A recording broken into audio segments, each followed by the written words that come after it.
Berlin Finance Committee meeting. These meetings are recorded and your voice and image may be recorded.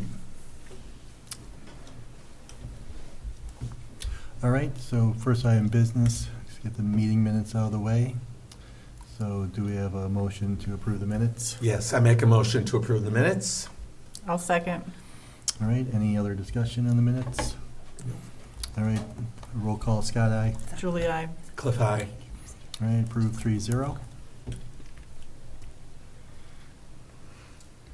All right, now we can move on to Kristen and where we are with the budget. Okay, let me maybe just start with a brief overview on the revenue side, and then we can jump into the expenditures. This is in the drive if you want to look at it on your individual computers. I do at this time have a balanced budget, which I'm very excited to report. That was the highlight of my morning. So let me start with where we are at. So, Can I ask you, when you say balanced budget, does it include all the supplementals that came in? believe it or not, it does. Okay. Except for two that we are funding in a different way than how they came in requested through the budget. Mm-hmm. One of those is the rec camp directors, as we talked about funding those through the revolving fund. And the other was Fred's floor maintenance request that we talked about doing an article for because it didn't really fit in capital. The other ones I have put through Okay. because I felt they were all valid and needed. So actually, if you want me to just real quick, this on the supplemental, we received, $187,728 in requests, which I think is pretty reasonable for considering how many departments we have. And I'm recommending we put $177,120 worth of those requests into the budget. Some are one-time requests, others are ongoing recurring requests, and as we get into the expenditure side, I'll show you where those are in the budget. All right, so if we look at the summary, and I am just for right now going to hide 24, and the reason for that is because our actuals are slightly different on the revenue side than what we put in, and I will go through and explain those in a moment, but I just want to focus on where we're at for the 25 budget. So what we're doing is the 2.5% that is traditional for the local property tax increase, where, actually I'm going to unhide from it just so you can compare. So we're up 2.5% as allowed from last year's number. So sorry to interrupt. If you want the Zoom audience at home to see. Do I need to share? Share your screen. Thank you for reminding me. Yep. No problem. How do I, there we go.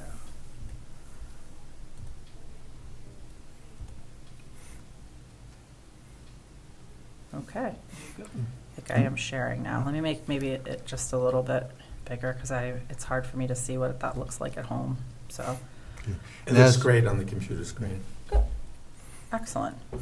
And as I was going through these numbers, looking at them, so the number under FY25 line 4 is the addition of the previous year's new growth projection Line 4. plus the 2.5%. Nope, line 4 is, yes, I'm sorry, you add new growth to it, and then because that's how you're allowed to do it. Right, You add- and by coincidentally, our 2.5 is almost exactly $350,000 also. Isn't that odd? There are actually some weird numbers. Well, when you go sometimes these through things are this. going to, eventually it's going to line up that way, right? 'Cause new growth kind of will, it just, so it is that's why it shows almost a $700,000. Yes, there. exactly. So that's a little bit odd, but that's how the numbers come out. So what you do, you take last year's taxes plus new growth, you multiply that by 2.5. That gives you what your estimated raise and appropriate in property taxes would be for 25. Now, the number on new growth is not as exciting. It's actually gone down $100,000 because we are stagnating in terms of growth. We really have no new projects on the horizon, either commercial or residential. And so the reason we were able to be higher in the past couple of years was largely due to the Highland Ridge project that was finishing up and now is essentially and will be complete in FY24.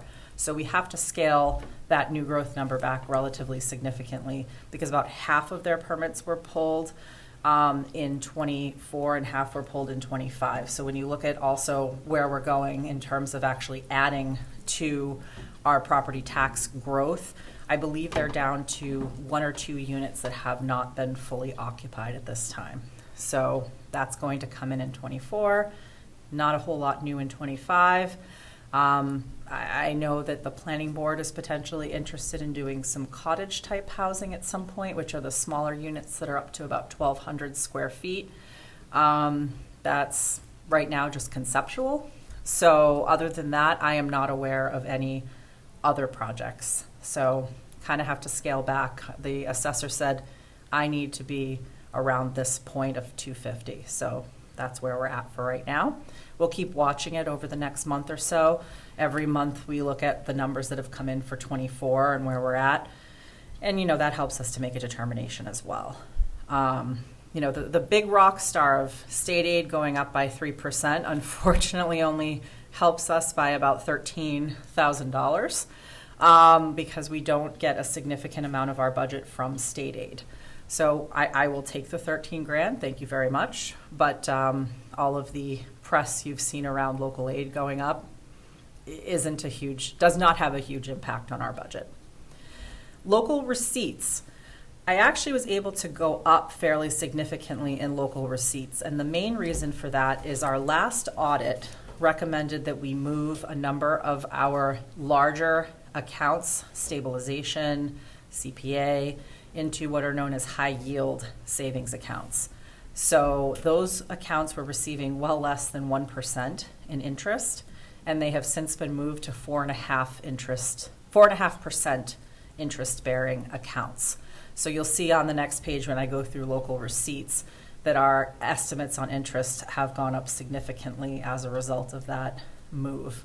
And we were able to also take advantage of the fact that interest rates are high right now. That actually does benefit us for a change in regard to bringing in some revenue. Also, vehicle excise tax is up significantly as well. So you'll see that on the next page, but we were able to capture about a little over $230,000 more in local receipts this year. So that is certainly significant. Can I ask a new person's question? Absolutely. What are local receipts? I've heard interest rate on investments. Let me show you. Yes, right here. This is I mean, I looked at this, but, if I had just remembered, I had read this.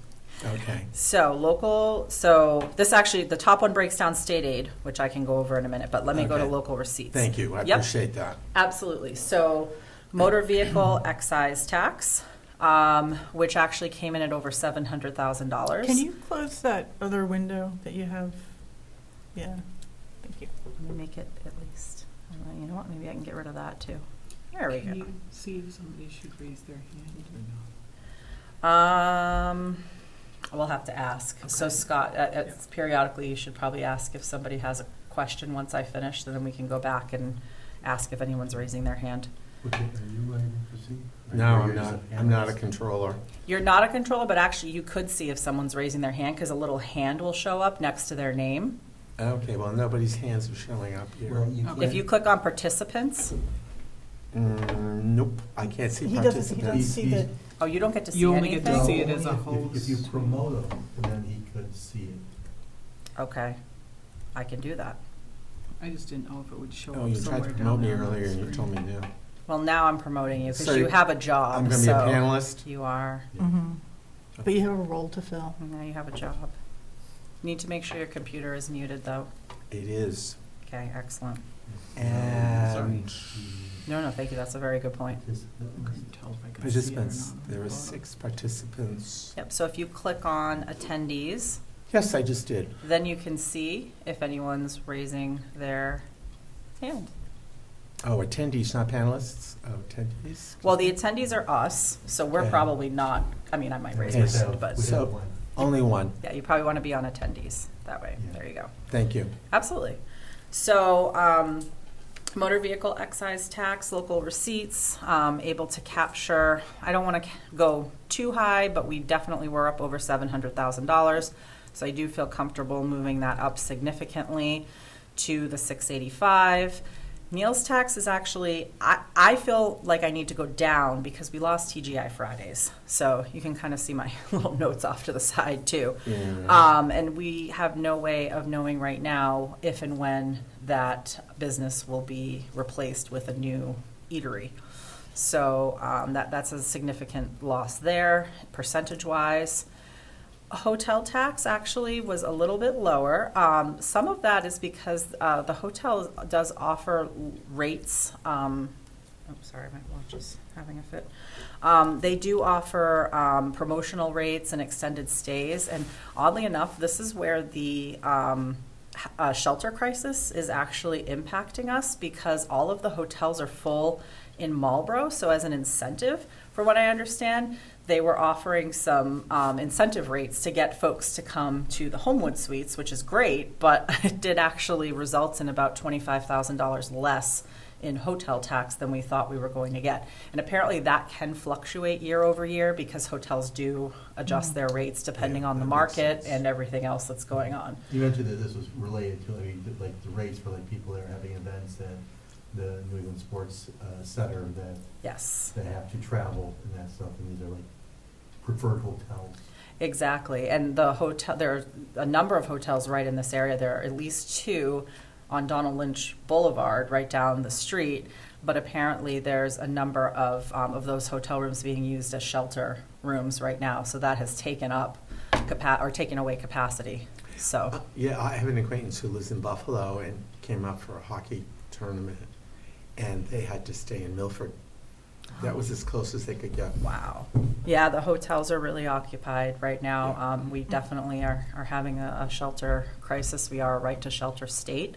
That is certainly under debate, and I'm not a politician, so I'm not going to get into that. Interest on personal property, real estate, and excise tax. That one came in a little bit lower than we had anticipated, so I feel comfortable putting that at $20,000. Payment in lieu of taxes, those are agreements that we have. I believe we have a water one with Hudson. We have Gates Pond Road with Hudson. Gates Pond, okay. And then we also have Bolton, there's one. And I always want to call it MDC, but it's not that anymore. Department of Corrections? No. Oh, It used to be the, I don't know. that's okay. DCR? Maybe that's what it is. Department of Conservation and Could be. Recreation? Yeah. Could be, yes. Yeah, so it's for land that essentially wouldn't normally pay taxes, if you will, because you're having a municipality come onto it, but because there is a benefit to that municipality or state entity taking over that land, they make a payment to the town for access to that land and whatever resources are available to them on that land. So that is set in agreements, and that's why we can actually budget that line item to an exact amount every year. Okay. Predictable, nice. That's, I think, the only one that we can really predict every year. So we have fees and charges. We're up a little bit. Other departmental would be any types of permits that we would bring in that were not for building permits. They actually split them out now and made building permits their own category. So $80,000 is what we estimated in building permits for FY24. And we really weren't taking much into account of some of the Highland Ridge properties. I did talk to Rich. We are up on some of our standard housing building permits for like pools, garages, decks, those kinds of things. So his estimate he said somewhere between probably 80 and 90,000. So I like to be conservative. I'm going with 80. Mm-hmm. Other licenses and permits, those would be things like liquor licenses. I think dog licenses come under there. Any other Okay. of those FID types of things. cards. Yep. So those were up a little bit. So I feel comfortable being able to capture 40. 1,000 on those. Fines and forfeits are pretty straightforward across the board. They haven't really changed much over time. And then our largest category would be those interest on investments that I was mentioning before, jumping from 25 to 250, which Scott's question to me earlier was, did an extra zero just accidentally end up in there, which is a very fair question. And no, we are bringing in an additional, a little over $13,000 per month right now, just because of the change in banks that we went with. And then that's compounding and growing. So comfortable estimating that amount. So that brings us to the $1,436,600. Thank you for going through that, I appreciate it. You are I so know the welcome. experts here don't need that, but No, it's always a good refresher, I think, especially for folks at home too. Local receipts, other than raising taxes, and raise and appropriate, the local receipts are where we do get some good money here. I mean, that's Absolutely. $1.4 million. Certainly a lot more than we get in state aid. So, and it's actually good that I have to say, as much as I joke about state aid, you don't want your budget to be largely based on state aid because state aid is so volatile. And as you've all seen, we had budget cuts this year. We have deficits we're looking at next year. So it's a good thing that we're really depending on our own receipts and not the state. Offset receipts. We have 2 offset receipt accounts. One is for cemetery and one is for the transfer station, which we are talking about possibly changing to a revolving fund.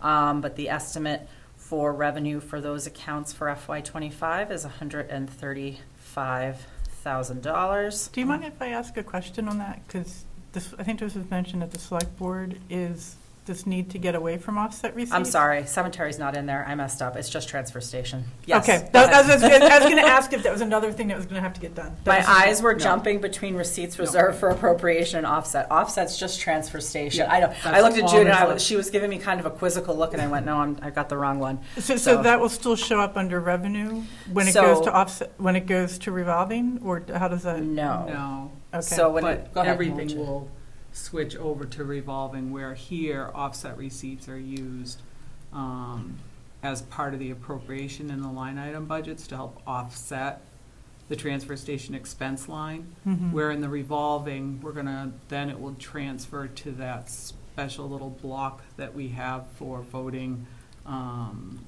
the amount that we can spend in a revolving, and that's pretty much all we see. So you won't see it in the line item, so it's kind of a wash. We're just moving it from Mhm. here to Right. another special fund. Okay. So it's not creating an extra one. It's replacing an older version in a sense. That We're I one think- of very few Yeah. towns that still use offset receipts. Most of them have switched over to revolving or just done away with them. Mhm. modernization. And if it's totally funded, then people have talked about enterprise funds, but that's a lot more work.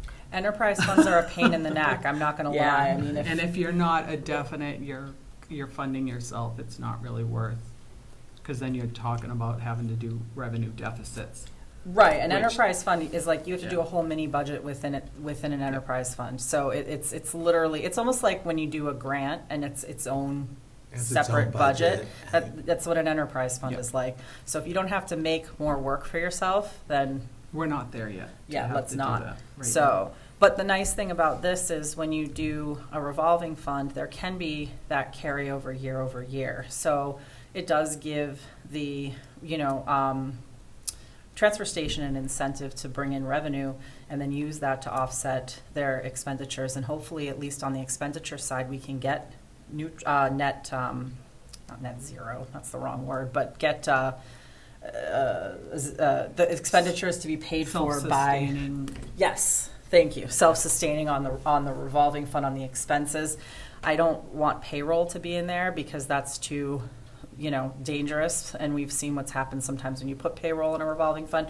Maybe someday if all of a sudden they're making tremendous amounts of It recycling fees, you might never work, know. but- But for right now, I would still leave the payroll in the budget and a little bit of expense But they're also at to the be covered. mercy of what it costs them, because Right. they, So if they it's- have fees that they can't control. Yep. Like the cost of disposing of the actual garbage. And we all know So- that that's unpredictable. There was one year Yes. that we had that was totally ridiculous, and that could possibly put them into a deficit Yeah. and need to come to the town for money. And if they don't have a line item, then we can't transfer money to it. Right. So- So I would still, like I was saying, at the select board meeting, keep an expense line item with like 30 grand in it to cover any potential overage from what we estimate they could bring in revenue. And Mhm. keep at least that cushion, at least for next year, see how we do, and kind of map it out from there. Because you don't want to get into that situation that you're describing. Not really. Yeah, not the best. So that's offset receipts. Receipts reserved for appropriation is where cemetery and ambulance receipts live. Recommending just level funding that from last year. Cemetery receipts are about $13,550 and $100,000 for ambulance receipts that we bring in. And then other revenue sources, that really depends. That is very affected by what we do for capital with the schools. So that's why that number is highlighted in yellow right now, because that is not a final number. That all depends on what we end up voting, because we offset the school capital assessment with free cash. So that number, Can you show that one? It'd probably be easier than. I sure pointing can. it. Am I on the main screen? I am, sorry. Let me go to that one. So there's your offset. And yeah, other revenue sources also has public safety stabilization in it. So other revenue sources, you're gonna have your free cash to offset the capital for BMS and Tohoto. Also, money from the affordable housing account that pays for Metro West Housing or Assabet Housing Consortium that helps us with our affordable housing inventory and questions that come up surrounding affordable housing.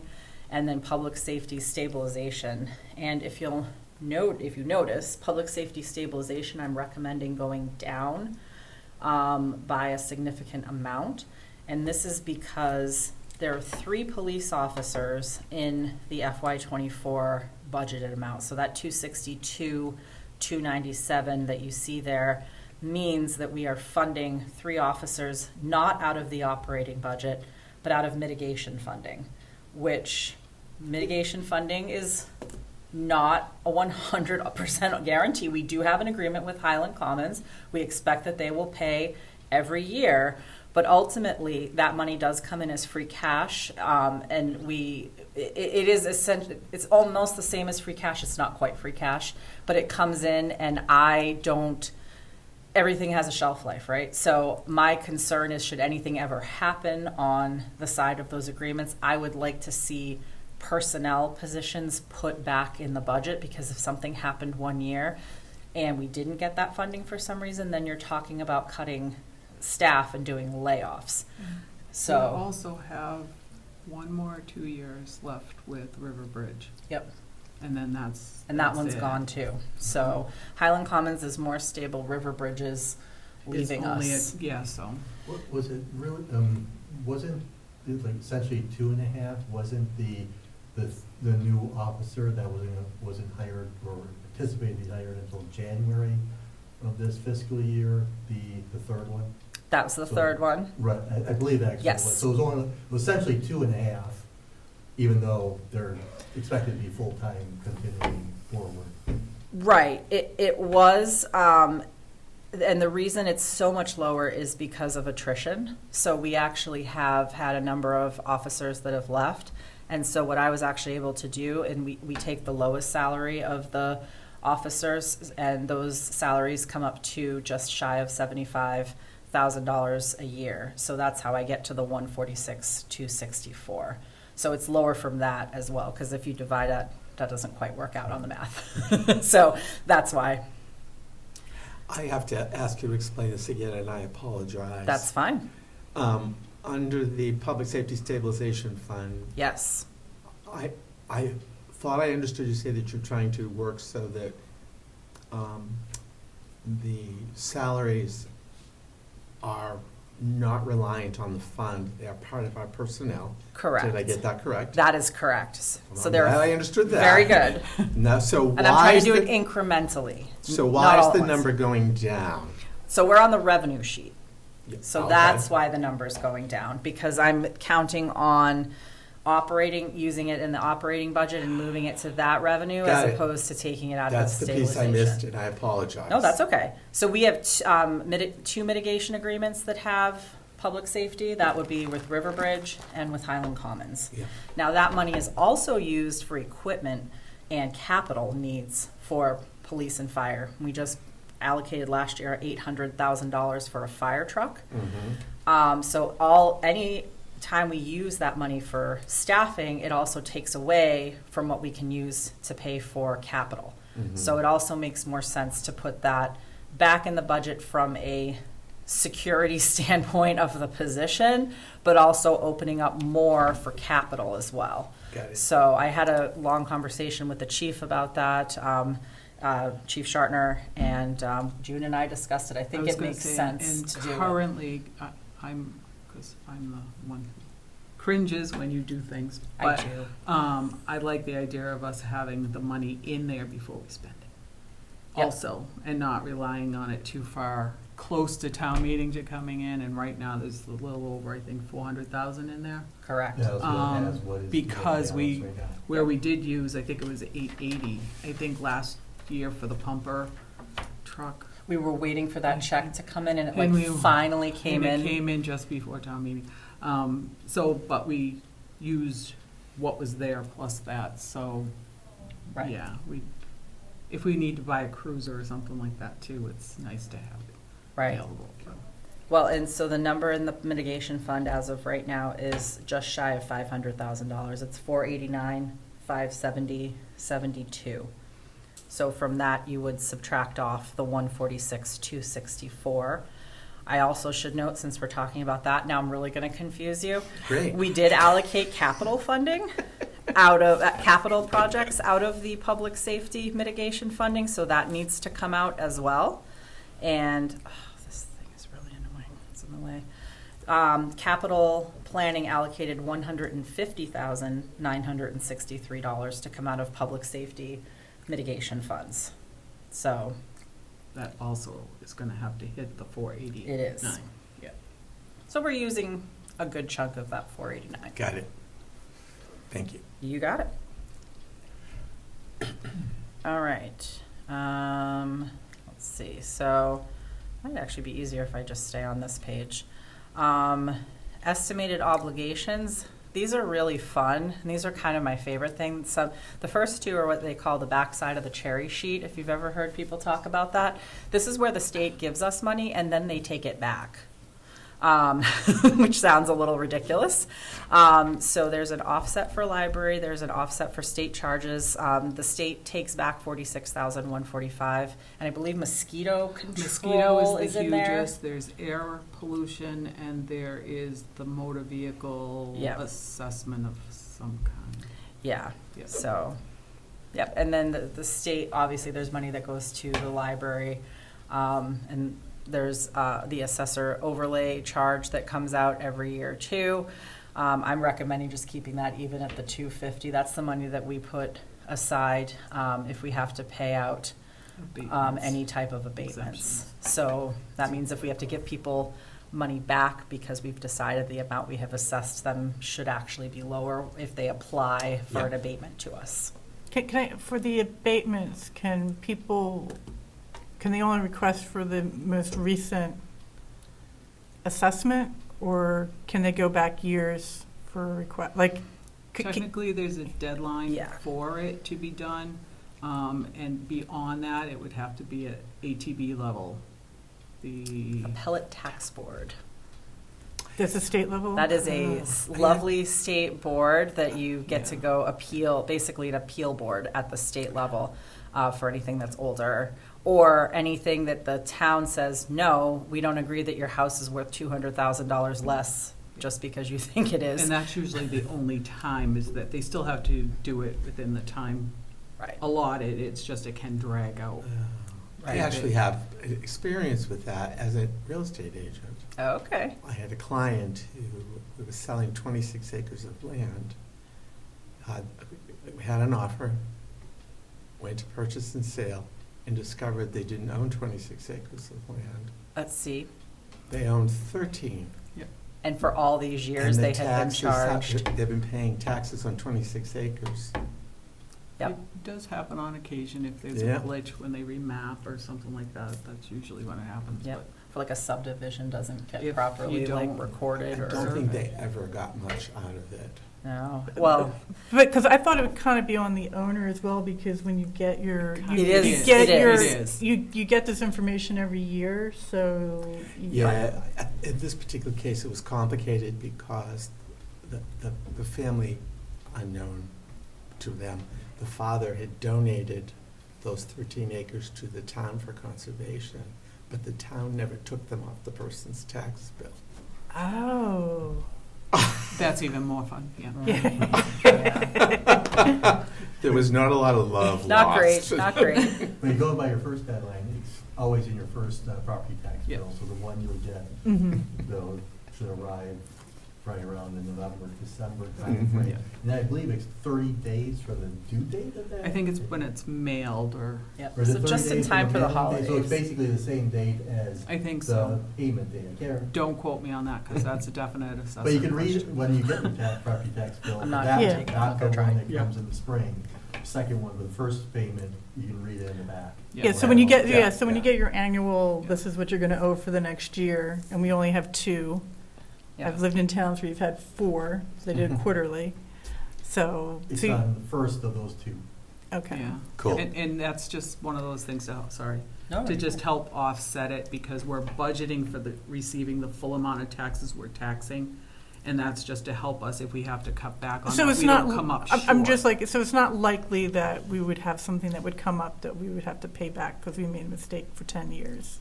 unlikely. I mean, it but could- I mean, there are abatements, like Solomon Pond Mall was a major abatement that we had to do this year. It was on its way to the ATB, and we were going back and forth because it's devalued by millions of dollars due to Mhm. vacancies within the mall and deterioration. And unfortunately, we were advised by our attorney that it would be best to settle, because if we could come up with something, it was probably in our advantage in this particular instance to Mhm. come out with an agreement. So that was something that was significant. But Mhm. usually it's smaller. It's not normally those big ones, Right. but again, Yeah. because of the valuation of things, we Mm. had a couple of extras that we Understood. just aren't used to, Yeah. hopefully. So that's kind of your fund in case things happen. But of course, that leads to the next question. I mean, we basically fund this on a yearly basis. Yep. So as money comes out, and naturally, after a certain amount of time, we believe that all your exposure is gone, we release those funds for those particular years. Is there No any- longer. No, It's they now carry one. over. We still Oh, we track only it put by in the year, one fund? Okay. but it's one, we don't have to go to like raise it for 2018 if we should have to do something for that now. It's just one, but we have to track it. Yep. Not only internally here, but also to the state. But that was one of the mini mods that they had changed, so it didn't have to cause more paperwork involved. Okay, so there's no need to ever go and, or where there's just leftover money to. There all in could be, one thing? because like we have dealt with knowing that we had like this mall issue going on, and we have, I think, 2 or 3 others. I don't know all the details, but I think there's a few others that are at that level. So we do have the money set aside, and we hope it's Yeah. enough to cover it. And we also have to do a certain percentage, I think the state likes, and also if we're gonna be going into a reval, a lot of times we'll put in extra just because of things like that during a reval you may find oopses that we have to correct. So, someday, in the past, I know we've released some of those funds and then used them or turned them back, but we do not have excess like we used to have. Yeah. So it's definitely decreasing. Yeah. And then the last one is relatively simple. We have 2 debt exclusions that we're paying on. The first is for Tohoto, for the building, for $449,954 is our payment for this year. That comes from the district. And the highway barn or garage or building is $285,475 this year. So that, if we go back to the kind of roll-up summary sheet here, brings our total estimated revenue to $16,925,365. Again, that is estimated because you see there's a yellow highlighted box in there that's going to change. So don't quote me on that number permanently. And then what I have filled in right now in the expense roll-up is my recommended budget that I'm going to show you momentarily. Obviously subject to change as well, depending on how the FinCom wants to go on some of these line items. So with my recommended budget, I am coming up with the matching at this time, $16,925,365, which shows we have a balanced budget at this time. I'm not going to get into the levy limit calculation right now because we have to go back and take a look at what happened with I have to go back and look at the actuals on the levy limit like we talked about today. Yep. So are there any other questions on the revenue side of the shop before I No. jump into expenditures? Well, I have a quick one on expenditures because I know this has been our big question mark. Did you stick with the 2.5% for the schools? I did. Okay. With capital, I did on the assessments. Capital, I did a little bit differently based on what we had left that we had not allocated from the So 30%. how much did we have? Because I thought we had spent more than we did. I didn't realize some of it came out of the settlement fund, so. So this is your free cash plan, and basically it says you can use up to $150,000 for special articles. We're at 102. Capital can take up to 30%, which is $533,353.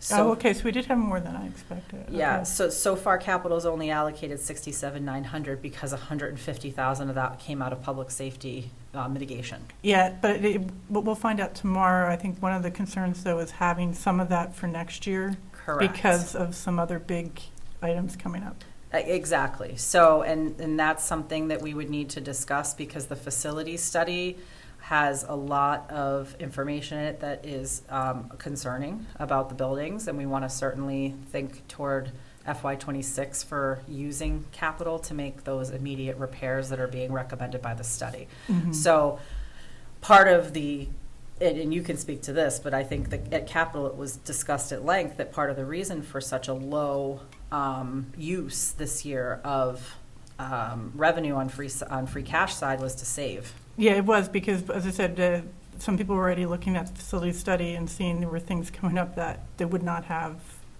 time, particularly since the study is out now, Right. and we would be preparing for the next fiscal year.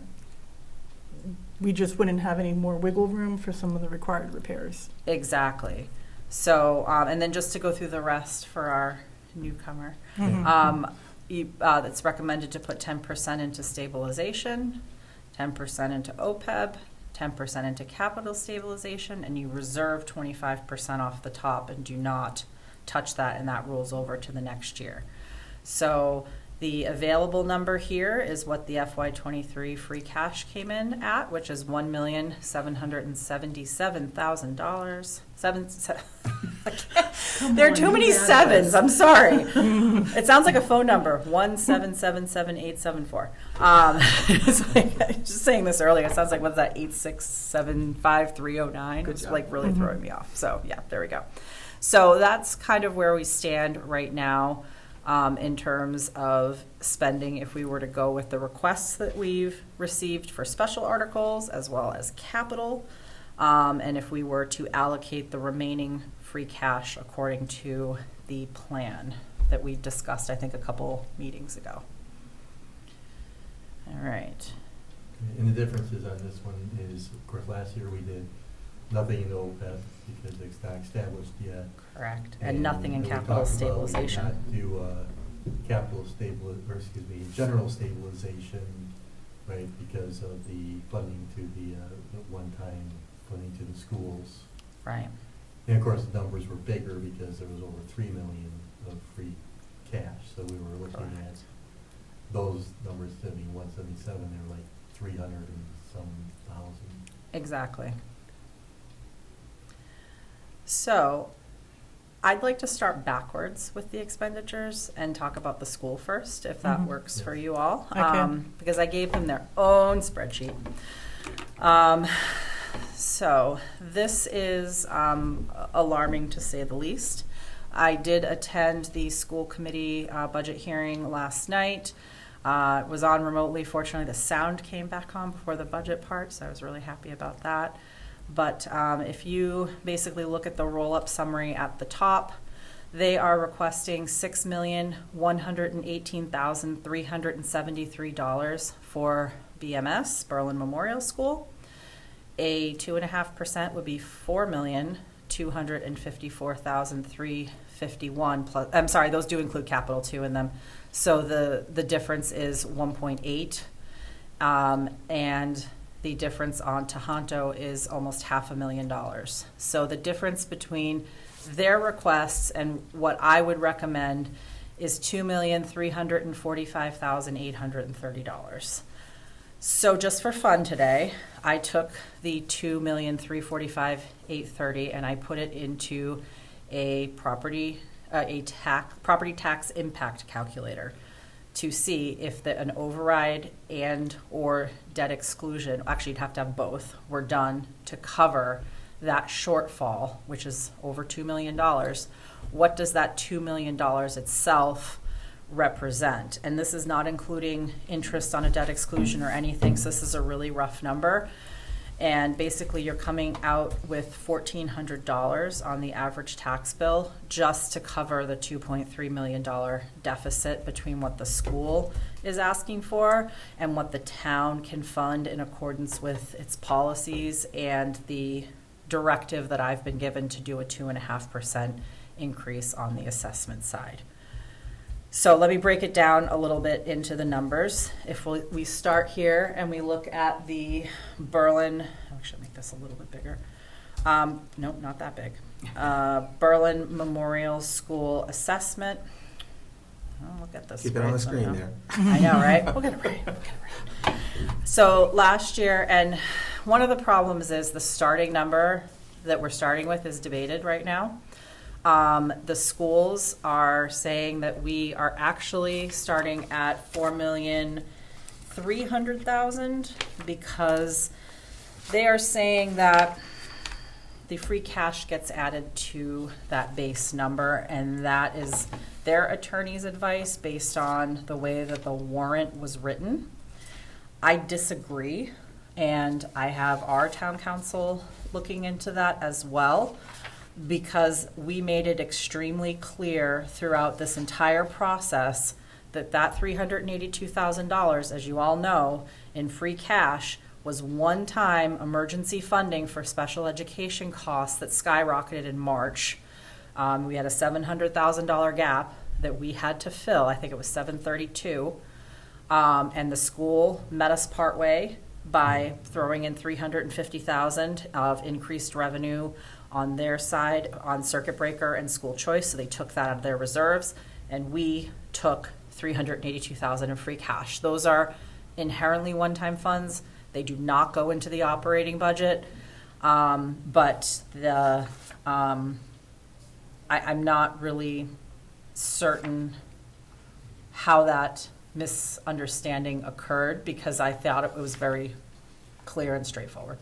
Yeah, well, I had my own thoughts on how the misunderstanding occurred, but it really comes down to, I mean, it is very clear. I mean, we made it very clear that it was out-of-district special education at BMS that had that extra $700,000, which they met us partway on from their revolving funds or their funds like Center School Choice and Circuit Breaker by adding $350,000, and we put in the remaining $380,000, which was the whole point of doing it that way, was to ensure that we wouldn't be, well, because the special education out of district stuff is so unpredictable, and it was a very unique situation, that it was the hope was that we would use the emergency funds like we did in that case to level out this particular situation and then see how it resolves itself.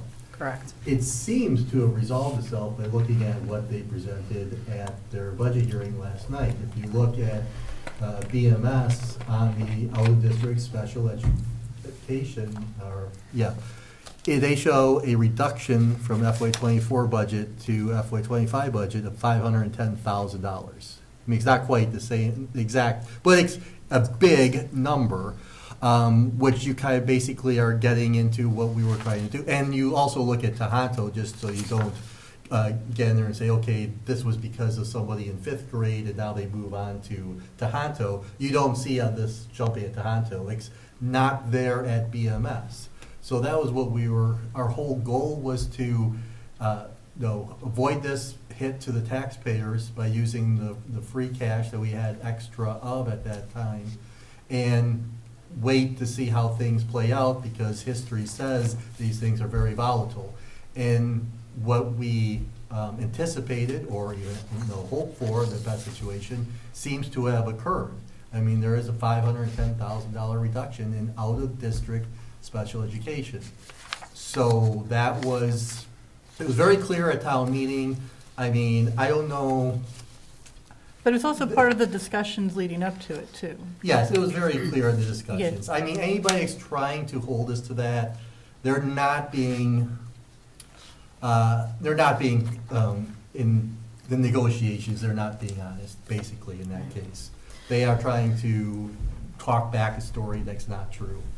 And to be honest with you, I don't buy any of that argument. I know they'll throw their lawyers at it, because and they'll we'll try throw and ours pretend at it. like that, right. It's BS, basically.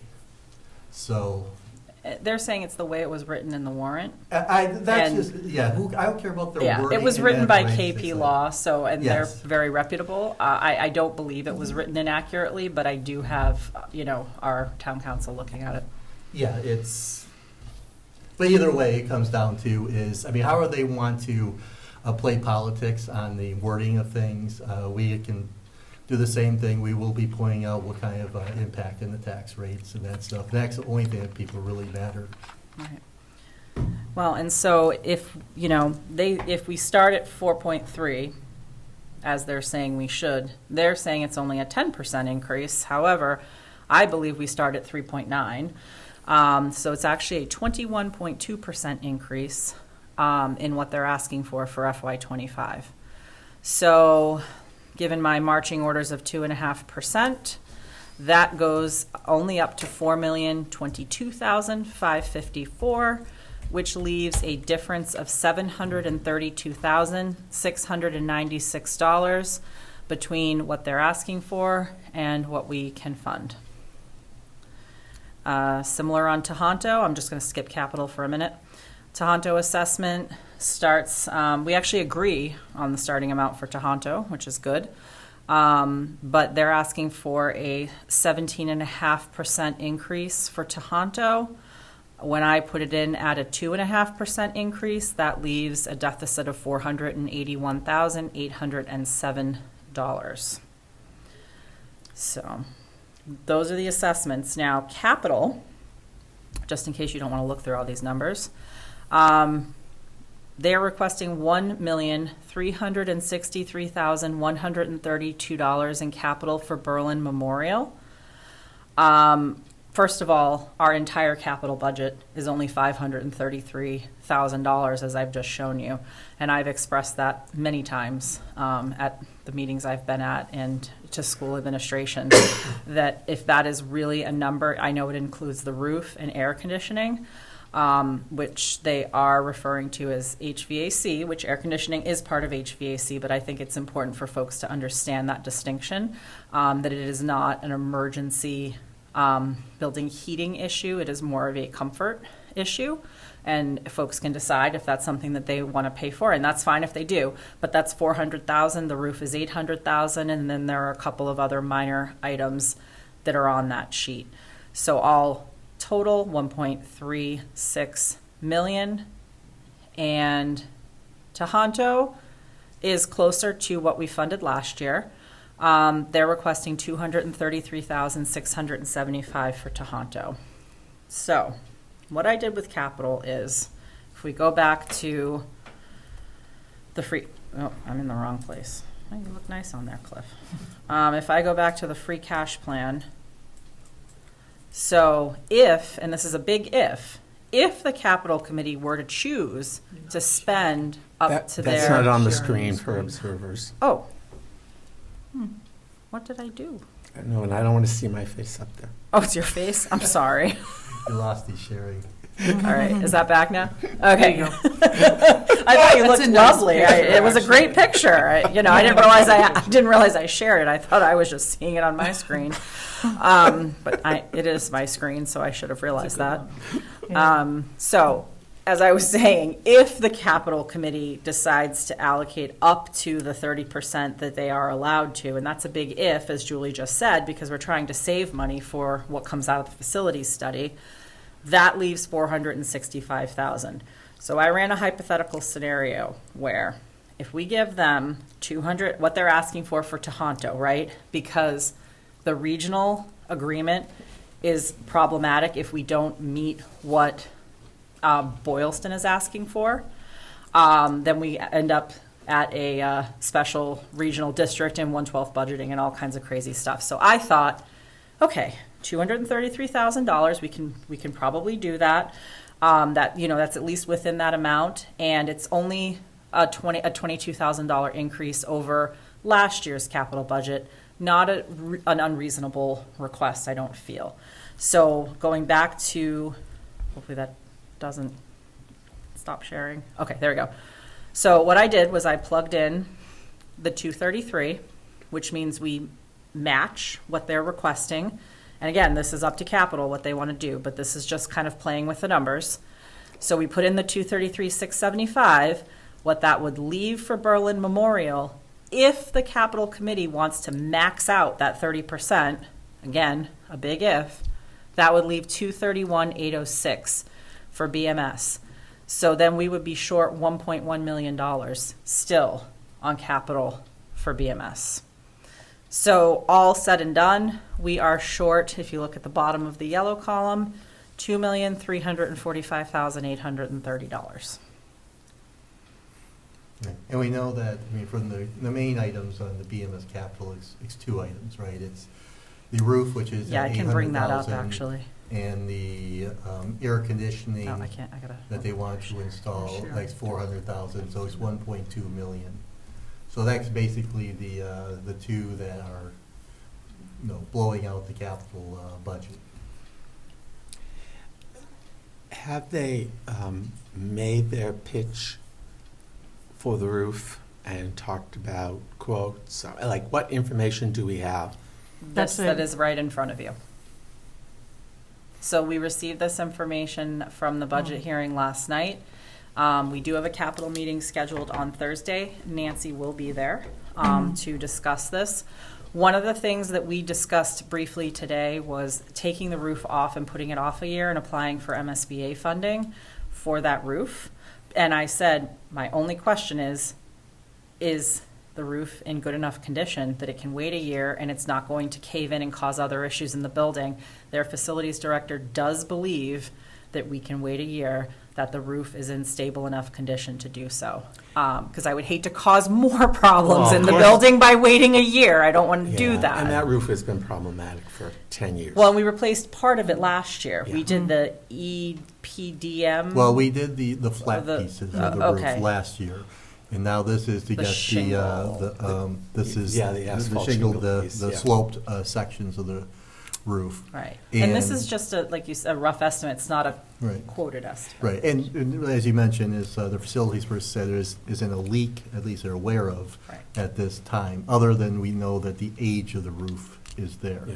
Which also led to another question of, since, if you look at the school, there are very distinct separate sections. It's like you have, it's almost like one house, you have a flat section, you have another like over the Yep. the classrooms, and then of course where the gymnasium and stuff like that.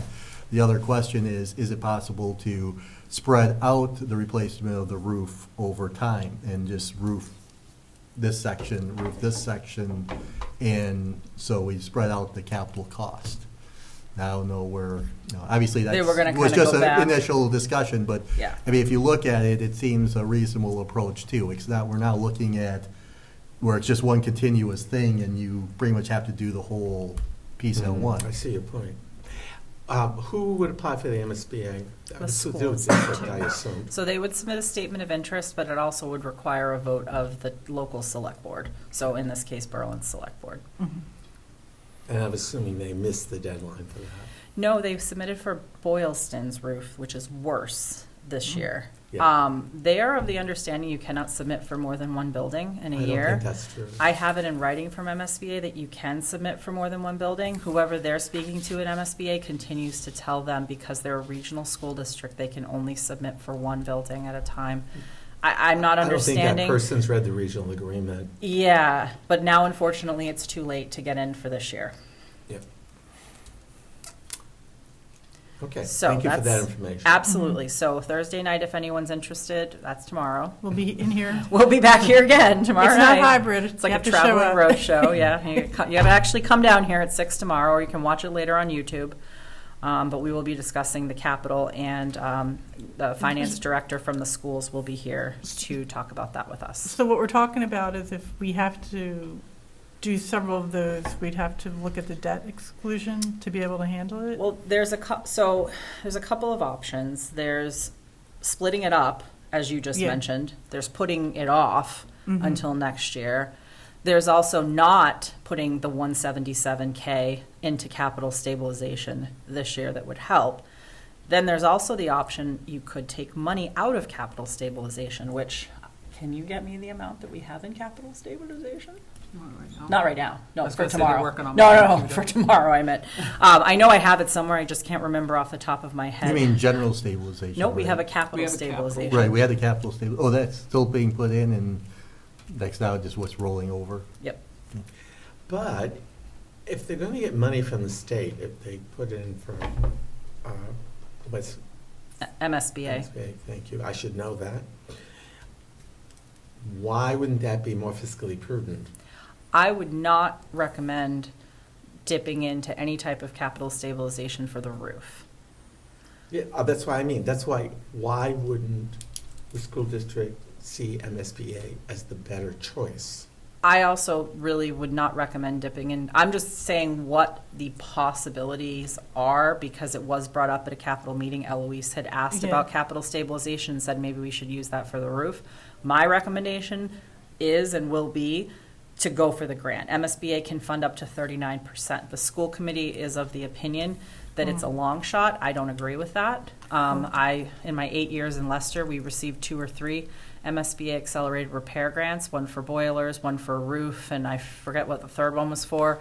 And our reimbursement rate in Leicester was higher. It's not as wealthy of a community, but it was still 59%. If you can get 39% back, that's fantastic. I don't understand why you wouldn't go for that. Yeah. Yeah, I think it's actually good to talk about all these alternatives because people are going to hear half of it or part of it, and I think it's better to like just say these are options, and this is why one is better than the other, Correct. or And why what we don't the- want to do it because Right. if we don't discuss all of them, It looks like we're hiding something. not just look, but also people are going to get confused because when they look at those reports, if you don't look at this stuff every week, even us who are looking at it every week probably get confused too. Sure. It's like knowing what can actually pay for what Right. and what the risks are when you do that. Exactly, and I'm a big believer in transparency, and there is that funding available. However, it's 2/3 vote to take money out of stabilization by town meeting. Mm-hmm. So there's that hurdle that you have to climb that's a little higher than a normal number. Also, the reason you put money in capital stabilization is generally for something that's very urgent that happens that you didn't necessarily plan for. It's a rainy day fund, just like a general stabilization fund. So say, I don't know, the boilers all of a sudden all died here, and I'm sorry, I'm not trying to put that out in the universe by any means, but that's the kind of thing that I would say you're running a risk now of not having money for those types of emergencies if you take the funding and put it towards this, which could likely wait a year, we're hearing, and might also qualify for almost 40% grant funding. Mm-hmm. So I'll lay out the options. I'll tell you the pros and cons. I mean, I wouldn't touch capital stabilization. Not putting in money into capital stabilization this year. But also how you're talking is the capital planning committee, they have a 5-year Yes. plan, so hopefully, it's good that if Nancy's coming tomorrow, we can maybe get them on the same page of looking at these things and being able to say, okay, this is what we're thinking for this year and this year and this year. Yeah. Because then it allows everybody to be planning longer range than waiting until like, you know, a month or two before town meeting. And also for the bigger projects, you can put X amount away to help fund the bigger ones that you Yeah. know are coming in 5 years, 7 years. Yeah. And Could in you all sh- fairness, Could you share we, that screen? oh, am I not sharing it again? No. I'm so sorry. Oh, this is yours. It says you- keeps, it's because when I switch, it doesn't switch with me, and I don't realize that it's doing that. Oh, that's It's really funny. weird, I'm 'cause sorry. normally it does. It sticks on the last one, I guess. Oh. And in all fairness, they did tell us about the roof last year, Mhm. and they did say it could be up to 1.1 million. And so this discussion about capital stabilization and what we do and debt exclusion all came up last year, but without a concrete number for the roof. And then we came into the situation we were in last year where we had to take a chunk of free cash away. We're in a different situation than we hoped to be in this Mhm. year. And I think, and what's most concerning to me about this $2.345 million difference, or I'll call it a deficit, because the school does get to put their budget on the warrant the way it's written, and that is a $2.3 million deficit. Last year, we were off by $700,000. This year, we're off by $2.3 million. Last year, we made it abundantly clear that this could not happen again, that we did not have the resources. The residents do not have the funds to increase their taxes. People's taxes have gone up by $600 on the average single-family tax bill. In this year, people are frustrated, they're upset, and what they heard last year was this is a one-time deal because we have an unfunded mandate to meet, which is special education. I have to say that the 2.3 million largely is not unfunded mandate of special education. These are capital expenses and above level services requests. And my frustration comes in with the fact that last year we went up, you know, if you go back to let me go back to the expenditures for last year. We gave very large increases last year. We did a, let's see, sorry, I gotta open one more window here. We did a 9.1% increase, and this does not include the free cash. Did a 9.1% increase at Berlin Memorial last year on the assessment, and an 8.9% increase at Tohoto on the assessment. And now they've come back with a 21% increase at Berlin Memorial, and I believe, was it 17% increase at Tohoto? Yes, 17.5%. I feel like we're not being heard, we're not being listened to, and the taxpayers are not being listened to, and I'm frustrated. Well, I would agree. I mean, we're clearly not being listened to. I mean, at the meeting last night, I mean, one of the members clearly stated he basically doesn't have any concern about what the cost is. He's looking at exclusively what he thinks are the needs and is not even looking at the revenue side.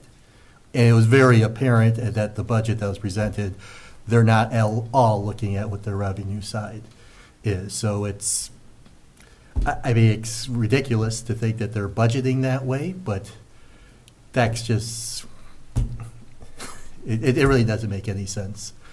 I mean, they talk about they have a mandate from the state for a, was it a class for financial literacy, or I think, or something like that, which in many ways I look at maybe some members of the school board should take the same class, because it makes absolutely no sense to ignore the revenue side. I mean, going back to this here, I mean, to me, you have the main issue to me on it is lines 10 and 12. This is the assessments that are well Yes. over. Because the capital things, we can come up with plans on these things. I mean, it's like the roof, though, there's options on this, right? There's still, if it's not leaking, there's nothing immediate on it. What can we do about, can we break it up into pieces? What can they do to apply for grants? in future years. The air conditioning request is more of it's a want, not a need. And then now you really get into the assessments, which is, unfortunately, it's like only cutting that number down to half. But we're still looking at, what is that, 1.2 million? Yeah, just over 1.2 million, right, that we are short in the assessments. We also know from the meeting with Boylston, their number to Boylston, and I believe this is their total number, including the elementary school and Tohoto, is something like 1.35 million. And Boylston has come back to them and said they have 500,000. And anything else, I mean, obviously you have to go for an override, which is a huge amount. And also, if you go for an override, which I pointed out to them, you have to have a long-term plan. You can't go to an override of jumping into this amount of money, and what do you do next year? Clearly, they're on a expense rate that would require an override the year after that, and the year after that. This is not an approach. They haven't seemed to have thought out any of this or even planned it in any way. And here we're essentially last day or second to last day in February. Correct. So I don't even know where they think they can, they haven't participated in our capital planning to don't understand what the revenue was there. They're completely ignoring what the revenue numbers are to come up with a budget. And then on top of it, presenting this at such a late stage. Right. So to me, it still comes down to is understanding, I mean, from a Tohoto assessment, if they can't get Boylston, because we run into this 1/3, 2/3 or approximately thing, right? So whatever Tohonto's, if they have to cut, if they cut $500,000 on the Tohoto assessment for Boylston, they have to cut about $250,000 on our side. Yeah. So in some ways, unless they think they can push through a huge override, and then on top of it, it seems like with no plan, I mean, because they don't seem to have a plan for what to do next year or the year after that, that in many ways the Tohoto assessment would probably take care of itself, because unless they somehow think they're going to be able to push through a massive override, because they need more than just if they're asking them for 500 and they're at 1.35, I mean, that's 850,000. They need an override even bigger than that for Wow. all their future years. And you're getting at the next point I was going to make, and you did the math very well. It's $1,214,504 that we're over in just the operating budget. We don't have that much in excess levy, Well, yes, we don't even have that much in excess levy. And so we'd have to do an override. I was doing some off-the-cuff numbers so if you're looking at the budget that we say is balanced for the operating piece of it is saying that the levy increase our targeting numbers of being 2.5%. Correct. And when I was looking at the numbers that for what each additional 0.5%, it seems it's approximately like every $70,000 extra that's above these things that has to come out of levy is like another 0.5%. So if you do another 70,000, you're at 3%. Because that's how we got last year was about 67. Is that how we did? I last just year was used my about little 6 program. Yeah, but last year it was about $67,000, which is where we ended up going up that to around $200,000 to go to the 4%. Right. I mean, if you take this number and you take it at, you're looking at not to mention obviously an override, but if you said, what was it, 1 point? It's 1.24504. And divide that by 70,000, and that's every 0.5, divide that by another 2. I'm gonna stop sharing You'd for a be second. looking at approximately 11% levy increase, tax increase. Last year's was 4. You're getting nearly triple. if they, if that was their ideal budget. I mean, that's their maximum of everything. Yeah, with you guys. Oh, yep. So if last year it came out to 600, I mean, who knows how other things shift around. I mean, their number is approaching 1,700. You did that much faster than in your head than I was even No, able I to already get did to the in the calculation, Oh, so okay. I we're- was like, wow, I'm really impressed because I cheat. So if you're talking about, You should share that screen. yes, I can. Sorry, I'm like bouncing between 17 things here. If Peggy's online, she's She's fallen still out. there. She's fallen out of her chair. Oh, wait till I run the big number.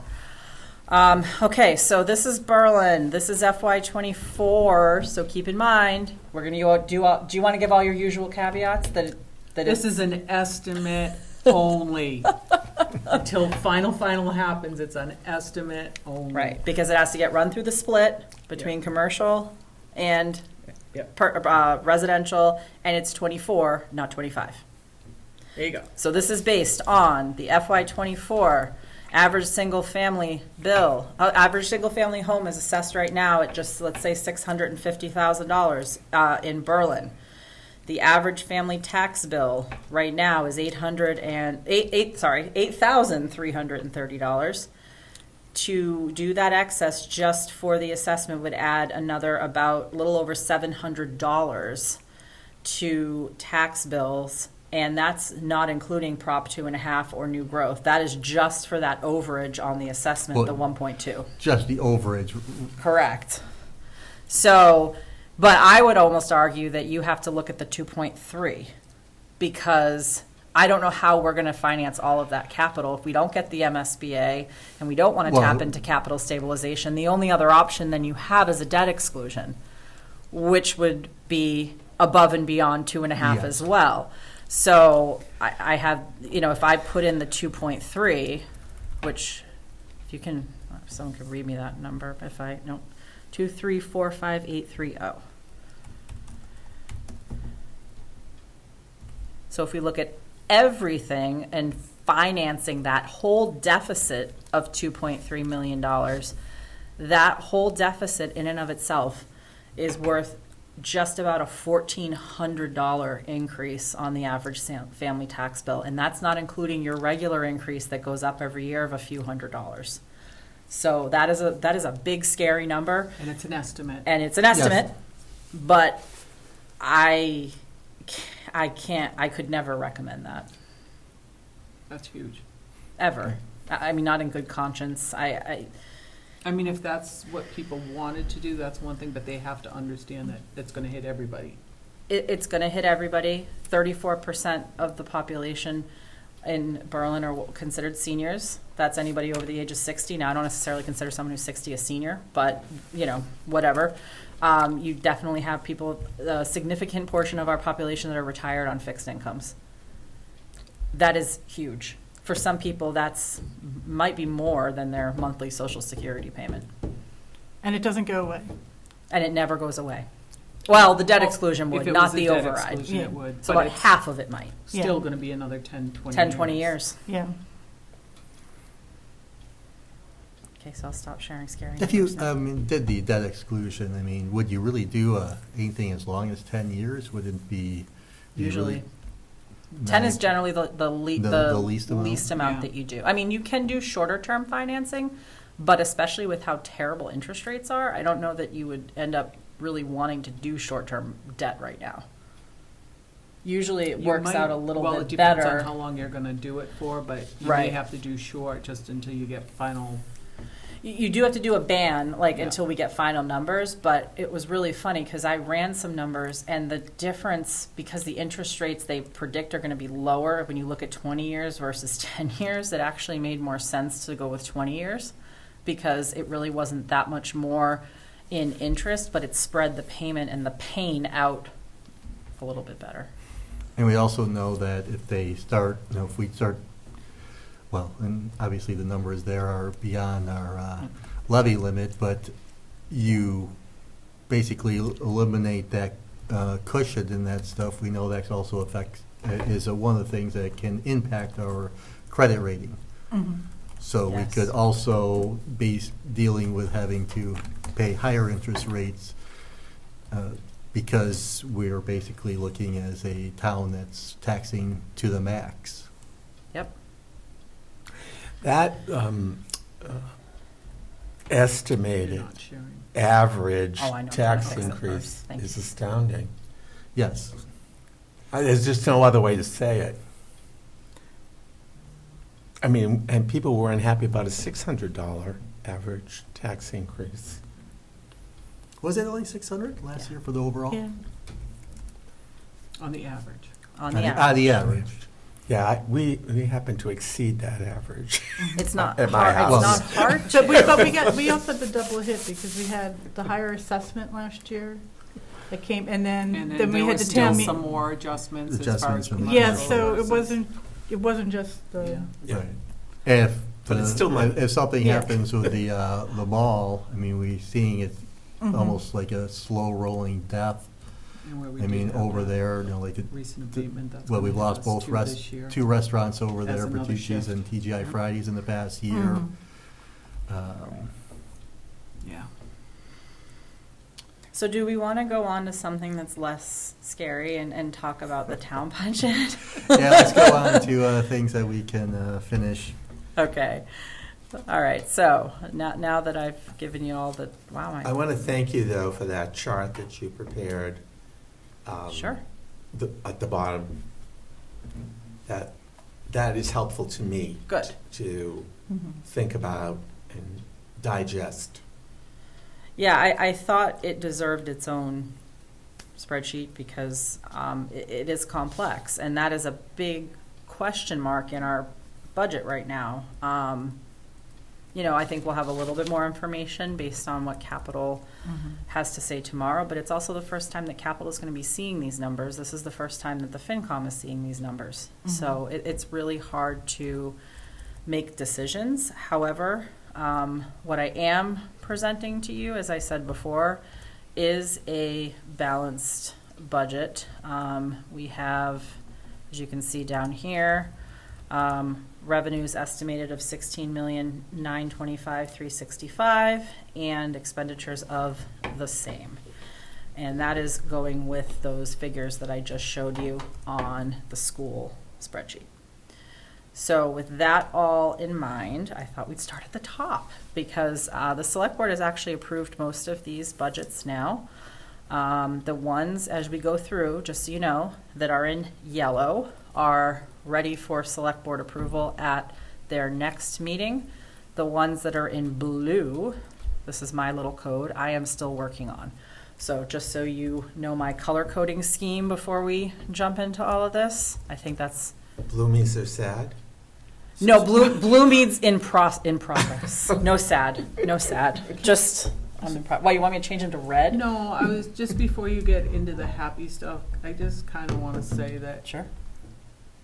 all of what you all just talked about is one of the reasons why it's so important to get estimates in as soon as possible for budgets, because if we have a crazy amount or we have something that's unexpected, it's so much easier if you have time to digest it and try to see what we can do versus at the last minute coming to us and then us trying to have to redo everything, or if there is going to be an override, then we need to really address that, I think, and explain it to people as to the reasoning behind it versus, Absolutely. you know, at this last minute and then everybody just not having any idea. So I'm sorry, I didn't mean No, to interrupt you, I'm but glad I that you just- did. It's very I think true. it's really important if we can get the numbers as soon as possible, even if they're estimates.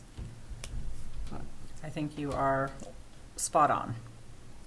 Okay, happy. And in the meantime, I got my spreadsheet to work, so thank you. That was perfect. Now I think you can, it's a little small, but hopefully you can And you shared see it. it. And I've shared, it's still Yep. showing Yep, it's correctly. still Okay, there. excellent. Yeah. Sometimes things work out. So I'll just orient you to the spreadsheet a little bit for those of you that this is new to. The first column gives you each department budget breakdown, or the names, rather, of each department. The second column is going to be what was approved at town meeting for FY24. Then you have what was requested by the departments for FY '25, the dollar change and percent change over FY '24, so what you're increasing or decreasing by. Then you have your supplemental funding requests. I put those in italics, so they're a little bit easier to see. So those are really anything that is above and beyond a non-discretionary increase, something that you can't fit within your existing budget, that is new, adding on, etc. So we pull those out.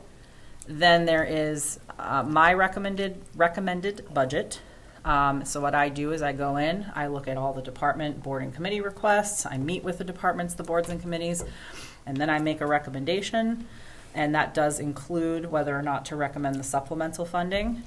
And then you get your percent change again from what my recommendation is over what was approved in '24. And then in this lovely column here would be what the select board voted and the dates that they voted on each line item. So, for simplicity's sake, I figured we just start at the top with the moderator, which looks like a 70% increase.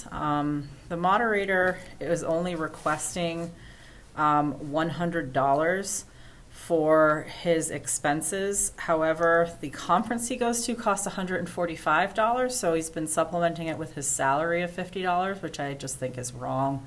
So I actually read his narrative that he put in with his budget, and I think we should give him the extra $45, which of course makes it look like we're increasing it by some insane percentage, but it's actually a total overall change of $60, because he requested it to go up by 15. I'm saying let's go up by 60. So I don't know if you want me to go through a few of these and then you guys do votes, or how do you want to do this? Yeah, let's go through a few, otherwise we'll be we'll be going all here all night. night. So select board and town administrator, I combined those budgets this year on everything except stipends for the select board, because we had 2 expense budgets, 2 personnel budgets, and it's for 1 office. So that didn't really make a lot of sense for us to spend extra time tracking 2 separate Can I ask you things. something on the voting? Because when Yeah. I read your email, I didn't put anything in for tonight that we would be voting. I put it in starting next week. Okay, that's fine. Do we want to just go through it and then, or how do you want to? Yeah, I mean, is there an issue that we couldn't vote with? I think, I shouldn't just had shouldn't the budget- chair be able to change the agenda? We always put that. I thought the at agenda bottom had of to the be, school committee well, I do agenda. have a note in there. I mean, we that- can also delay, I mean, we are at the minimum members, I mean, it's just 3. True. So But we can- would you have to explain it again to the new we new wouldn't people explain who it show to up? them, we would just, no. Ask if there's See any if they- questions. Yes, I think Questions there's on- nothing that they would, first of all, they can watch this. Mhm. Not that. We're going to give them Mary and Shane, homework. yes. Yeah. Mary, if you're listening, no.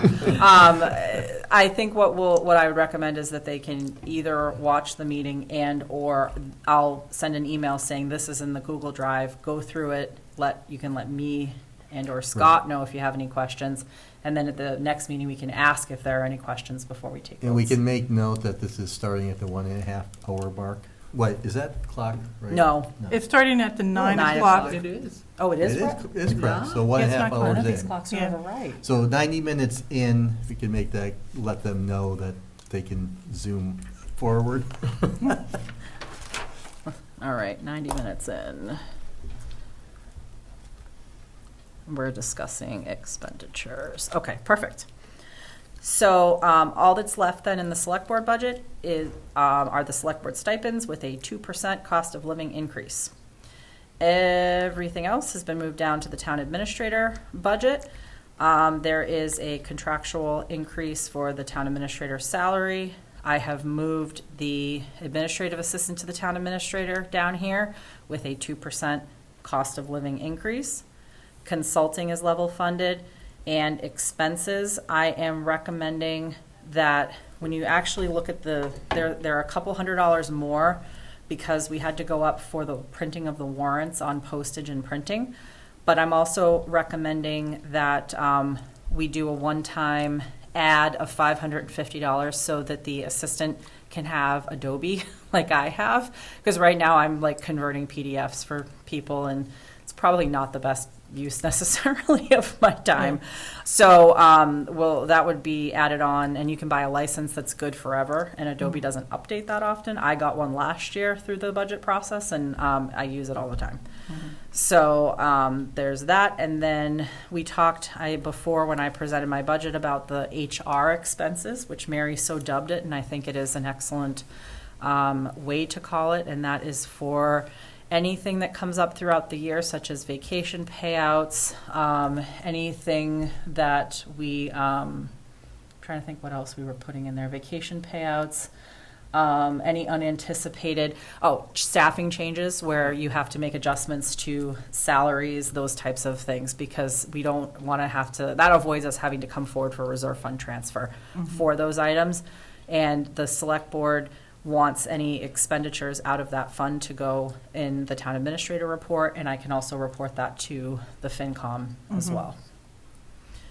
So, any changes on combining those two, because that is a little bit different. Okay. FinCom, you're staying at a whopping $180 for your dues, and reserve fund is staying at $110,000 as it was last year. The accountant's budget has a 2% increase for the cost of living on the town accountant's salary, a market rate adjustment plus the 2% cost of living for the assistant in the office. And I'm also recommending, even though their expenses are level funded, I am recommending that $2,490 in their supplemental funding request for adding a module in VADAR that allows for uploading documents electronically be added, because I am tired of paper. And I think everybody is. So that's a one-time cost. The audit goes up $1,000. The assessor's budget, let's see. And actually I have to actually make an adjustment to the assessor's budget. So the assessor's salary is going up by 2%. It looks like more because the previous line item from FY24 was less than the new salary. The wages are going down only because there's a new person in the office coming in, attrition, if you will. And the expenses are going up. Oh, I have a question, because I ended up listening to the assessors meeting on Monday night. Yeah, I have to fix it. And so did they resolve the questions around how they had figured out, because it looked like some mistakes had been made in how they calculated the wages? Yes, so on the full-time salary, it is going to be, I have to fix it, I haven't fixed it yet, but it's going to be a 2% cost of living for the assessor's salary. The wages are correct. The wages include a market rate adjustment on the existing position and just the cost of living adjustments for both of the positions. They're not step increases. I think there was a nomenclature issue. I think when I was trying to follow the meeting, it was one thing was being called several different things. Yeah. And so I think, okay. So everybody gets a 2% cost of living, everybody. Okay. And then we did market rate adjustments this year for some position. The property lister in the office got a market rate adjustment. That is the position that has been here for 7 years or a while. The newer position just gets the cost of living adjustment. Okay. So they're not step increases. I know there was a little bit of confusion around that. And then the assessor just gets a 2% cost of Do living. we have to put in an incentive line item? You're right. I need to add in the incentive. So, well, it's interesting, right? Because is that going to have to go before the budget then too on the warrant to get approved? Yes. Usually it becomes a line item, like if you look at the treasurer's. No, but I mean the warrant article to approve that is before. going to have to go before. Or this would be contingent of, I don't know if you can just add that there. I don't know how that works. All right. You'd have to ask town council. I'm just going to put contingent upon. So one of the things in the warrant is accepting the $500 or $1,000 stipend for a certified assessor, just like we have for the treasurer collector. So that would be contingent upon passing at town meeting.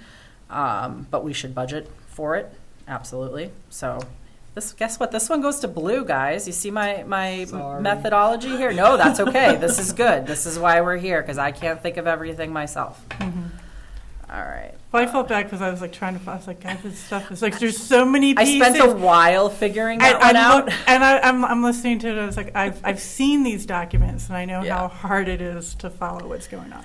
It's a challenge. It's a challenge even for me because there's so many moving pieces. I actually keep a Word document where I write verbally out the changes because I can't remember the changes to 100 different budgets off the top of my head. I'm not that good, sorry. So, on the expense budget, it looks like it's going up a lot more than it is because we took the revaluation line item and moved it into the expense budget for the assessor. So it really should, she wanted it to be in there. I understand the reason for it. It is an expense, a consulting expense on her expense line. So that way she can track that a little bit more easily. Treasurer collector budget has a 2% cost of living for the treasurer collector. I am recommending that we actually, has a 2% cost of living for the assistant collector, but I'm actually recommending we go up another $5,000 to $60,000. I think that if we have to go out to recruit for either one of those positions, we know we're going to have to recruit for one or the other, and I want to make sure they're competitive. There are very few of either of those positions and people that are qualified out there, and we struggled at 55 to get somebody this past time. So my recommendation is just to add in that extra 5, and I offset it by looking at the expense line item, and I was able to shave almost $5,000 off of the expense line item. This has the $1,000 incentive in it, and also because we were able to take some money out of the expense line and move some things around, we don't have to do an actuarial study this year for OPEB because they already did that. So that's a $6,500 savings. We will have to put that back in 26, but we do not have to do one for 25. I did confirm that with Odyssey advisors that we're all set for that. We also are moving around to mailing the tax bills through Kelly Ryan, as that was discussed through our deputy collector, as opposed to hand printing and hand stuffing them here, which is a huge endeavor. The actual cost that it saves, believe it or not, in buying the forms, printing the envelopes, and mailing them, between that, the postage, and the supplies almost offsets the cost of what it will be to have the deputy collector do it, which is just about $5,000. That's crazy. Isn't that crazy? So all that labor and time that we're putting in, we're bringing in senior workers, we're trying to make it work, and everybody in the office comes to a screeching halt, and it takes us 2 or 3 days longer to get tax bills out because we have to do them ourselves. We can have the deputy collector do it. And we're still having a savings in that line item. Legal, as I mentioned, I'm recommending we go up another $25,000 because we were already at $50,000 as of the end of November, which wasn't even quite halfway through the fiscal year. Personnel is their dues at $250. Tax title, we have less tax title activity over the past 5 years, so we've gone down to $10,000 on that line item. Data systems, I was able to level fund. Very excited about that. Town clerk came and presented her salary for town clerk elections and registrations, which is higher in all 3 departments because there are 4 elections this year. So that really accounts for the additional personnel and expense increases in all 3 of those categories. Conservation Commission has a 2% cost of living increase plus a market rate adjustment, and I am recommending that we do add the extra 2 hours as requested for the conservation agent so that she can do more site visits, grant writing. She's now a certified conservation agent, which she got in the last year. And, I think that that's not an unreasonable request. She's going to meetings, taking minutes, dealing with the department budget, those kind of And things. this was the one that, unfortunately, last year they were trying for 4 additional hours. Yes. And it had to get cut because of the school budget. Yes. So, sorry. Oh, I thought I hit you. So they've been waiting a year. They've been waiting a year, and they came back at half the price. Yeah. So I think that's reasonable. It's $3,221 to increase that. And I will tell you, that's another position that's in very high demand. It's really hard to find a conservation agent, and we now have a certified one. So I think we really want to shift some of that burden off of the volunteers and be able to have that longevity capacity in-house to be able to do a lot of those NOIs and site visits and all of the paperwork that has to go into DEP. Planning board, level funded. ZBA, level funded. AgCom, level funded. Public buildings. So public buildings is a fun one because last year we added a $10,000 repair line item, and it looks like I'm taking it away this year, but I'm not. We're just moving it into the expense line item because Fred wants it to be easier to calculate. So it is in there. If you look at the breakdown in the expense budget, there is a line item for repairs. It does include that and then some. It's actually a $28,000 budget. So that is in there. The $8,328 supplemental funding request is for floor maintenance here at the municipal offices. That's a biannual expense, so I'm recommending that it be a special article, and that's one of those free cash ones that comes out of the $150 that we allocate for special articles because it doesn't fit in capital, and it's not an ongoing expense that should be in their budget permanently. Electricity level funded and fuel oil going down a bit based on the figures we've looked at over the past several years. Town report, we are going to print less, and that is why that is going down. We still, even though we printed less last year, we still have 2 full boxes left of town reports that now nobody really wants because they're from 22. So we're going to start trying to also push people towards looking at the website, and if worse comes to worse, we can always print one for someone off the website should we run out of books. But I think we can do at least 2 boxes less since here we are, and that's what we have. So police budget includes a 2% increase for the chief. Oh, can we just look quickly, what was the? Oh, yeah. The general government changes overall, so 6.5. 6.5%. But that's a little bit skewed because we're adding in that HR. So You had the HR, you had the elections, you had the. correct. And this, You had the HR, you had the elections, you had the is it the reval, what was that? the No, that reval was the same. moved. That's That the just same, moved. but it moved Okay. out. Legal expenses going up by $25,000. That's a fixed cost. Right, So there's a number of reasons why that increased. okay. So that's 6.5%. So I'll pause there. Are there any questions on the general government section of the budget? Okay. So now we'll move on to public safety. And the first is police. So the chief's salary goes up the COLA of 2.5%. The wages, so this is one of the ones where we talked about combining full-time and part-time wages because we're having that issue of declining part-timers and needing to have some coverage and a little bit more flexibility within those line items. So combined total plus the supplemental funding request, which is for a half year of the 11th officer, comes to 1.1 million or a 6.8% increase. I am recommending that we do that. Call volumes are up significantly to substantiate that need. And expenses are up 8.4%. I went through them very carefully. They're all contractual invoices or things that are required as part of accreditation. So, and that is something that is actually, the chief is required to do as part of his contract. Fire and EMS is the big hit that we talked about. It is a 12.5% increase on the full-time and part-time wages combined, as Mary did, I think, in her head, which I was very impressed with. And then it is, the reason the increase looks a little funky on the chief's salary is because the way his contract was written, he got a half-year cost of living for FY24 starting January 1 of this year, and then he gets the 2% starting July 1, if that makes sense.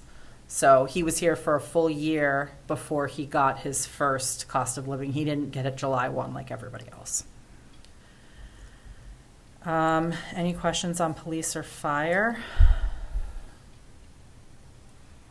I know they talked a lot when they came and kind of broke everything down. All right, building inspector actually is going down on the expense side. Rich was able to negotiate a better rate than anticipated for our online permitting software. I'm going to have him negotiate my next car lease because he did a fantastic job. And his salary is going up by the cost of living, and the assistance is going up by the cost of living plus a market rate adjustment. Plumbing and gas inspector expenses and electrician expenses are the same. Animal inspector salary. So these next two are going to be really fun.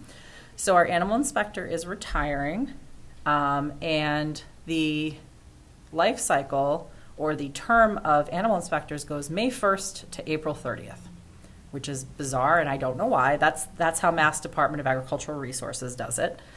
So we have negotiated, our animal control officer is willing to take on those services. It is at a slightly higher fee. Not super significant, but the stipend would go from $2,125 to $2,500, so an increase of $375 a year.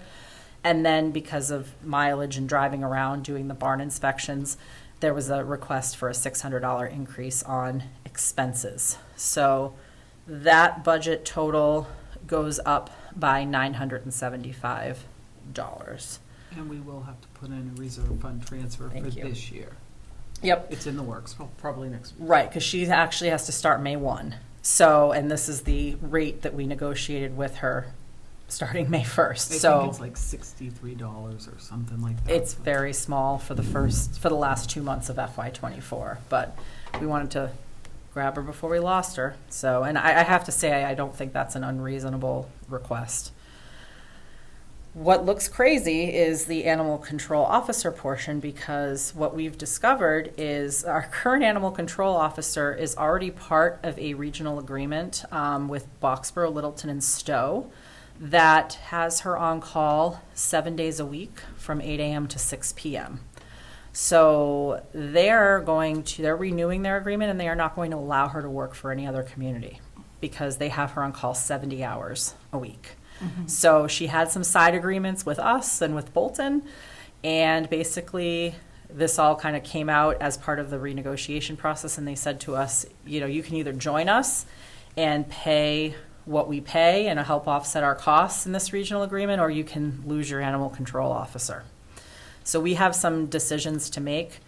I have put in $22,000 right now because that is on the high end of what it could be, which is a huge increase, but we were getting away with paying our animal control officer really small amounts. We were paying $5,760 for salary and $1,820 for expenses, and that was the previous animal control officer. That budget did not get adjusted for this one. So, and that $22,000, just to be clear, she is a full-time employee of the town of Boxborough, so that covers health insurance benefits, covers all expenses, including a vehicle. So we don't have to worry about any of that, cell phone, everything. So that's a tremendous jump, but it may be our only option. We're still exploring it. That's why it's in blue. Okay, so it's a jump that could combine those two numbers, it's what, 7,600 approximately? Yep, To 22,000. But then we would be keeping the basic comes down to, we have no idea who we'd ever be able to get as the alternative. We may get as many as 7 towns in this regional agreement, because Harvard, Bolton, us, and Lancaster also do not have an animal control officer, can't find one. West Boylston and Boylston we're trying to jump into, and we're told that's just too many towns because they've been trying to find an ACO for years. So unfortunately, I feel like we're a little hamstrung with this one. And I was going to say, a few years back, we were thinking about doing regionalization, and it was going to cost us more money, but then we went back. So I don't remember what the cost was, though, at the time. You can find lots of people that love animals, but they're not necessarily certified or have the experience to do it. She's certified, has up to date on all of her training. She has her husband as a backup animal control officer who's also trained, and she has a kennel that she runs Kennels too. is So a we have big all, that's huge to have all of that together. And you said, what is it, it's starting with the 4 towns? What was it? You said- So right now, she's in a 3-town IMA, Boxborough, Littleton, and Stowe. She's got side agreements with Bolton and us, and then Harvard and Lancaster want to get into. Okay. So it could be 7 towns. So, but basically, we are being invited if we want to be, it's kind of a done deal that we would be. They really in if- want us in because it helps offset their costs. Right. And it'd be definitely like Berlin, well, assuming Bolton wanted to go in, looks like at minimum, it'd be like 5 people. Minimum 6 towns. Oh, 6 towns. Bolton is, we're not sure about Bolton yet. Okay, we're so the waiting other- to hear from The other two Bolton. were Harvard and. Harvard and Lancaster. And Lancaster, and maybe also Bolton. Okay. Right. So that's why I said 22. If Bolton's in and it's 7 towns, it could go down to 18. Okay. Or Bolton, 17 and okay. change. I wonder if she's the one who shot the rabbit raccoon. I was horseback riding in Harvard a few years ago, and we were coming around on the road, and we heard this kabomp, like this bang. And the horse I was riding, like you could feel his heartbeat going like this. Yeah. Oh my God. And we come around the corner, and there's a woman with a gun who shot a rabbit raccoon, and she's like apologizing. And I'm like, I would rather hear the gunshot than run into the rabbit raccoon. Yeah. I mean, that's like. She works with, I mean, that's the thing, raccoons, mountain lions, I mean, bobcat, not mountain lions, sorry, bobcats. You don't know. You never know, but I don't think we have mountain Not lions. yet. You know, she's worked with like, you know, people have had exotic animals that they don't know what to do with, you know, like the cute ones, like they're like, oh, let's have that go in our bathtub, and then we don't know how to deal with it, and then people call the police because they don't know what to do. I mean, she has years, decades of experience dealing with a wide range of animals. And believe it or not, our calls are on par with those communities. Our calls are on par with Boxborough, Littleton, and Stowe. We had over 115 animal control calls this past year, and those other larger communities were averaging around 130. Wow. We are right up there. So, because the other discussion you have is, do you prorate it based on size? Well, no, because then do we get less of a say? And we also have the same call volume essentially. So Yeah. it's all or nothing basically Yeah. if we're going to do it. So and that's a conversation I have to have with the select board too. You know, we just basically talked about this 2 days ago. So, Yeah, I mean, It's new. it's a sizable percentage-wise jump. I mean, yeah. it's still not a super dollar amount. I mean, You're not going to yeah, I get mean, somebody. 16,000, and possibly if Bolton joins, you're going down to 12,000. Correct. And, you know, then you're not having to try to find someone part-time, which is really hard to find, or someone full-time who then you're going to have to pay somewhere in the 40s plus benefits, you know. No, she's like a one-person operation. Her husband also assists from time. Apparently, he does paperwork, all of the paperwork for her. Okay. So, go Well, her. what you're saying too is like, been doing decades of experience. You start worrying about, it's like, well, how close are they to retirement? Oh, yeah, that I don't know. We get into this, and 2 years We later. can't talk about sign that. on That's for at age least 10 discrimination. So that's ACO. Communication, speaking of more towns joining agreements, Boxborough has joined Neshoba Valley Regional Dispatch District. So our assessment went down. Our assessment from them is $200,914. And then this budget also includes the public safety admin who works for both police and fire, plus contractual expenses.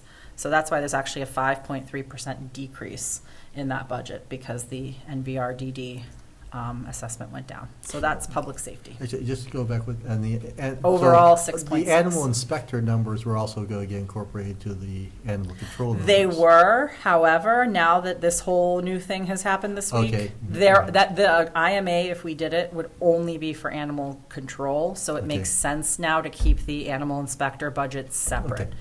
These are like hot off the press evolving things. Well, at least they're not special education numbers No, of, no, I'll of take it. district Well, I don't know, tuition. animal control sometimes This- isn't fun either, but But the dollar amounts are the dollar less. amounts is a lot Lot lower. less. Yeah, so you're talking about a total of 6.6%. Even if we're putting in the 22,000, it's still only 6.6% on the increase for public safety. Any questions on public safety? I feel safer already. You should. That's our goal, So, yeah, what was that again, 6.6%? 6.6. If we do all of that, yeah. And if it's 20, and that's assuming 22,000 for the ACO, which could go down. All right, so then we have Public Works and Facilities. So we have the market rate and COLA adjustment for the superintendent. We also have an increase in wages for, we have a building maintenance operator now that got some extra hours, if you remember. And there are 2 supplemental funding requests. One is for some additional seasonal help on the plowing. And the other is to add a highway employee, which Fred had in next year, and we talked about it, and it really should be in this year's, given the workload that is over there and the amount of hours that he's putting in. So I am recommending that full $52,000 supplemental funding request. And the part-time wages did go down because we moved some money from there into the full-time to help offset the building maintenance operator expense. Fred is doing the admin work himself to help offset that cost. He does it extremely well, I would say. Like, he's spot on every time. So really appreciative of that. And then the expenses are level funded, except we have a bucket truck that we share with the town of Clinton, and we have a revolving fund that we need to put some seed money into to start. And we're still debating, and that red is like, we're still debating. I forgot I have red in here too. We're still debating if that comes from the operating budget or we need to have a special warrant article for that. So we're still trying to figure that out. That's why it's in red. Snow and ice is actually going down $314 in salary for full-time overtime based on budget figures over the years. Wages part-time is just about the same, but he's asking to add an additional, this is where the plow drivers, I'm sorry, under highway it's the seasonal summer laborer for mowing. Get them mixed up. So that $24.79 in supplemental is for extra plow driver position. I am recommending that we do fund that. I think it's relatively short money to help keep the roads clear in the winter. And we are able to level fund expenses, which is salt, road salt. Streetlights, just leveling it off at $9,000. Transfer station, this is the one that could be a possible revolving fund. But just so you're aware of the costs, as she said the other night, there is an increase, and we did figure out the 6 hours additional that she was asking for on Wednesdays, she did actually include in the wages part-time, so that $47,503 includes the number. So I removed the supplemental funding request, and then the expense increase are because everything is going up, as we just talked about with regard to transfer station expenses. Mm-hmm. And then cemetery is level funded. So that one is a larger increase because we're actually adding a position if you approve it. So that's an 8.6% increase for Public Works. Any questions on Public Works? All right, we'll go to Human Services. So Board of Health, I'm up 2% on the stipends for the elected officials. This one's in blue because I'm still trying to figure out why it's 6.4%. So working on that. And expenses are level funded. Neshoba Health and Neshoba Nursing are fixed contractual increases at 7.5% because we're part of a regional health alliance.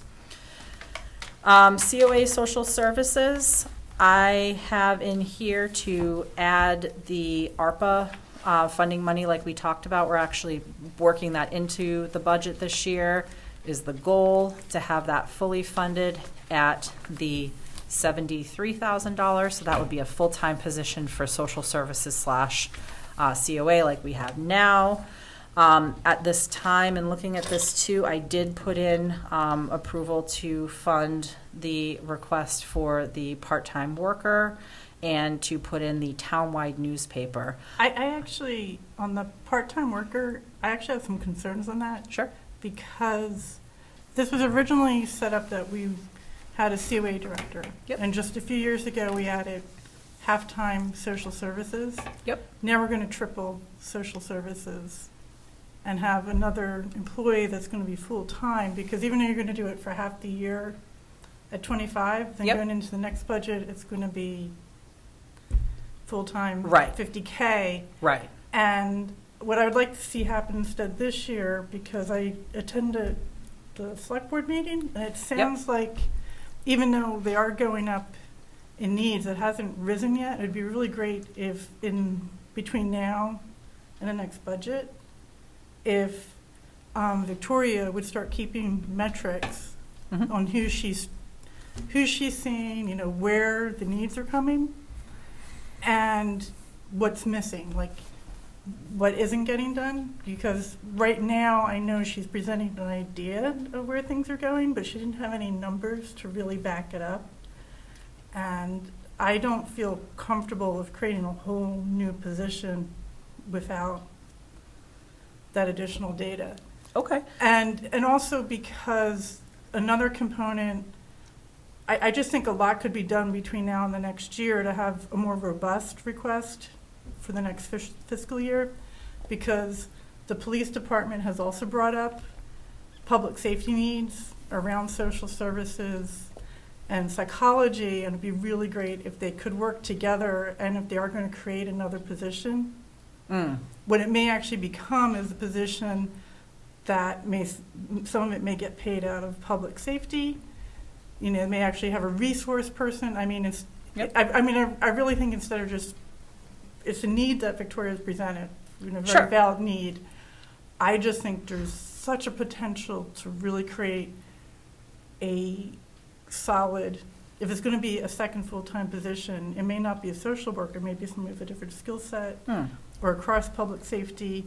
But again, I just know over the years, with the police chief and some of the other police officers, they keep bringing up this desire to have access to people with social service skills and psychology skills. Yeah, it's a very specialized training, though, what they're looking for. They're actually looking for people to go to essentially crime scenes and mental health checks with them, which are generally after hours. Mm-hmm. And there is I forget what the, But Victoria, I There's thought a Victoria said she certification. was also working with the police she department. helps them with regular issues, but I think one of the things Chief Shartner would like is for us to move into being able to have someone almost be part of like the police team that goes out when there's larger incidents or things of that nature. So she helps them with day-to-day, and especially advising on when they have to file a Yeah. section and things of that nature. But there is a specialized training if they wanted to take it to the next level. So just to clarify on that. Yeah.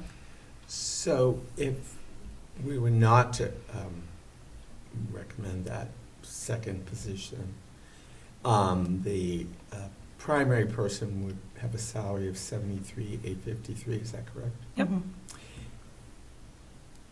That's Is where that it's- competitive? that's where Would it's- we find someone to take on all of that at that price with those licenses? It's hard. I It's- can say the personnel department, the committee, they had worked on market rate adjustments, and I think this was one of the positions that did get the market rate Yep. adjustments on it. It did. Because Yep. Victoria started at a lower salary. Yep. I'd have to do some more research into that, but we did a market rate adjustment on the main salary for the 73. And the reason I asked the question is as a former public school administrator, our social workers were making six figures, and they only work a school year. Well, schools also So, tend to I'm get paid thinking- more than town side, I will say. Well, this is but- actually another interesting point, because this is half COA director, half Yep. social worker, social services. So would it even be like a, It all depends on the licensing. I know that, Yeah. my wife's a social worker, she would know way more Yeah. details of that type of stuff. The licensing makes a huge difference. Yep. So, do you need the masters to get the licensing? I believe so. Yes. She does have her master's, but you need to then she has the highest license you can get Mhm. for that, but it does make a big difference on where you look at salaries on that. It's not like many, like things in the, that's not a licensed position where everybody kind of gets lumped together. The licensing makes a huge difference. So that could be, a big difference too with the schools. If they require a certain level that's, not equivalent here. Yeah.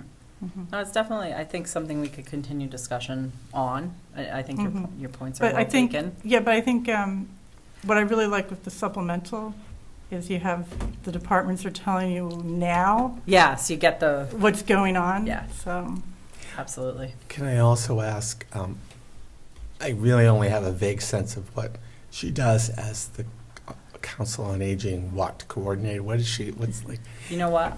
I can you will, send her? I was going to say, I'll get you the PowerPoint. She actually just did a PowerPoint before the select board Monday night that outlined everything that she did. Actually, so. can you also send us her job description? Because I think that Yep. would have Sure.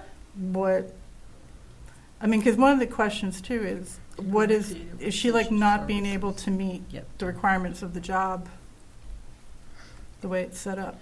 You know what I'll do? I'll put them in the drive and Okay. Yeah. add them in there tomorrow. I've had dealings with in a couple of settings of trying to get services through the agencies that provide services for elderly, and it's a hard.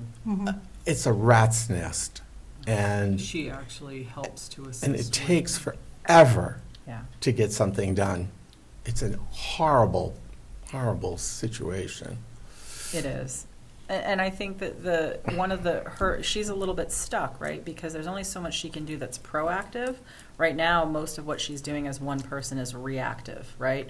So adding another person allows for that outreach component, and that has that snowball impact of being able to help more people. Because right now, as she said Monday night, it's kind of one of those she's kind of one of those people that you don't necessarily know she's there until you really need her. And then when you really need her, you're really happy that she's there. It's a combination of a couple of those different And things. this So year, she did add the Shine. the Shine, the insurance The Shine counseling, agent. which is really Yeah. good.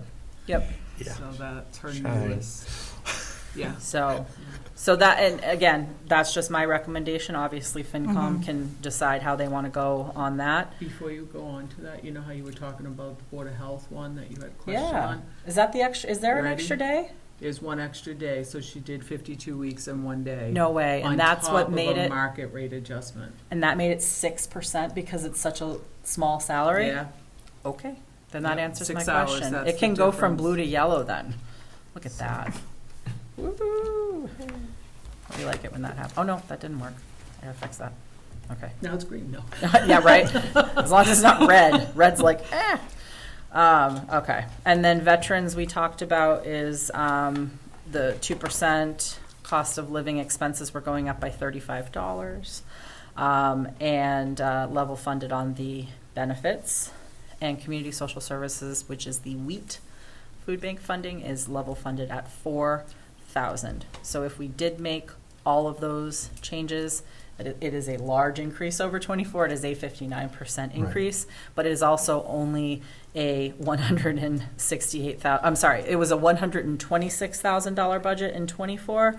It goes to, my recommendation is for a $202,000 budget. So those percentages are a little misleading if you don't look at the actual dollar amounts. So, any more questions on human services? All right, I'll do culture and recreation. Library, I did get some more information on this. This is again through attrition. Salary is just going down a bit, newer library director.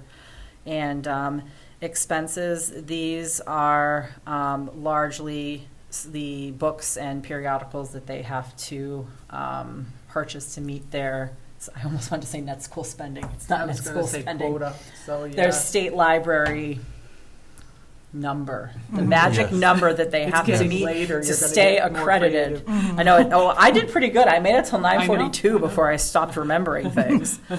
So that's library. Nothing supplemental from there. Recreation, we talked a lot about. I do really feel that they came up with a good plan, and it's something we've been talking about for about a year and a half. So I did recommend the $2,000 for the My Rec Rec.com scheduling software. They're going to contribute $800 to it, so it's a total of $2,800 for the software. And I did not recommend the full $12,680 because I think the counselors should come out of their revolving because they're going to get money in for the fees for the kids doing the camps, and that can go to pay the counselors. My goal would be for that to pay for a rec director too, but initially, if we did want to do that 10-hour week rec director, we would need to put in the $10,400 for that funding. I think that it's worth the value, so I am recommending it, but obviously up to you guys how you want to go there. And then we're level funded at Cultural Council, Historical Commission, and Memorial Day. So basically, it would be the big rec increase would push us to 11.4% on culture and recreation if we did those supplemental funding requests for rec. It's definitely looking at them. The percentages are very misleading on I almost some want of to take them. the percentages out. I hate them because they are And very you have to look at misleading. both. You have to look at both. Yeah. Right, I mean, you want to, Because I mean, Somehow. 2% on the school is like huge compared to, or even like. Right, it's $90,000. Yeah. Yeah.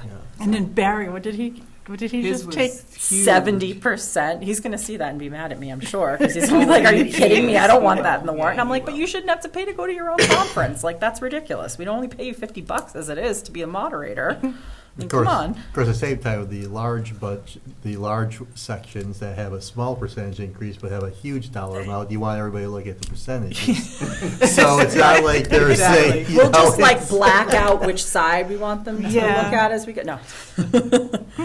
I mean, you could, do something that's, when it's printed out, that kind of distinguishes between the two, so they look at kind of both. I mean, maybe put one in bold and one in italics, so that there's something different about them Yeah. that they can see and look at the two numbers and not just. Right now, focus- just go 70% for Well, Barry. Well, yes, exactly, and then bold, but you see it's $30 Because $65 there was $65, one that went right? up like 1,000, but it was because it went from almost like nothing to a number. And it's like, Exactly. Yeah, that's kind of. Well, and I think too, one of the things we can say if anyone were to get up and ask that question is you got to stress that you have to look at both, like you just said. You have to Exactly. look at the dollar Exactly. and the percent. Yeah. So, debt and interest is going down as it does because we have a payment schedule that goes down. So that's nice. We like that. That is the Highway barn. Yes. So that is the principal and the interest comes to $285,475 for this year. Last year it was $291,175. I'll take the $5,700 all day long. Central Mass CMRPC is Central Mass Regional Planning Commission. We get an awful lot of technical assistance from them for a whopping $999. Still under 1,000, which Tim Wheeler likes. He's only been on their board for about 40 years, so he said we're still under 1,000. So just wanted to share that. Not for much longer. I know we're getting really close. So they went up a whole $25 this year. Assabet Regional Housing Consortium. That's the $7,000 that we pay for the help with affordable housing, and then we have the Assabet budget for vocational. But that 7,000 is offset through CPA Yep. funds, right? So it's. Yep. It's the It comes out of the no. affordable housing. Yeah, the planning board controlled mitigation. thing. Right. Yes. that was articulate of me. The planning board controlled thing. Yes, the the affordable housing account Yeah. where we have You have like, money in I guess there. like 15 minutes left in you, don't you?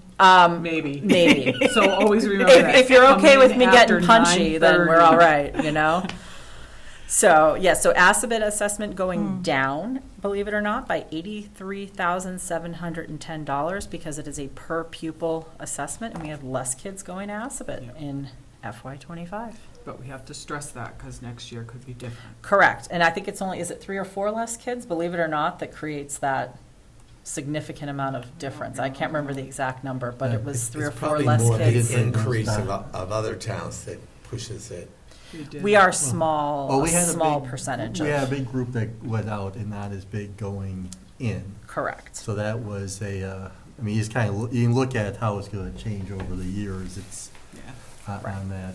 But we do know that everybody's looking at the lack of what this freshman class present is the first 0 out of district.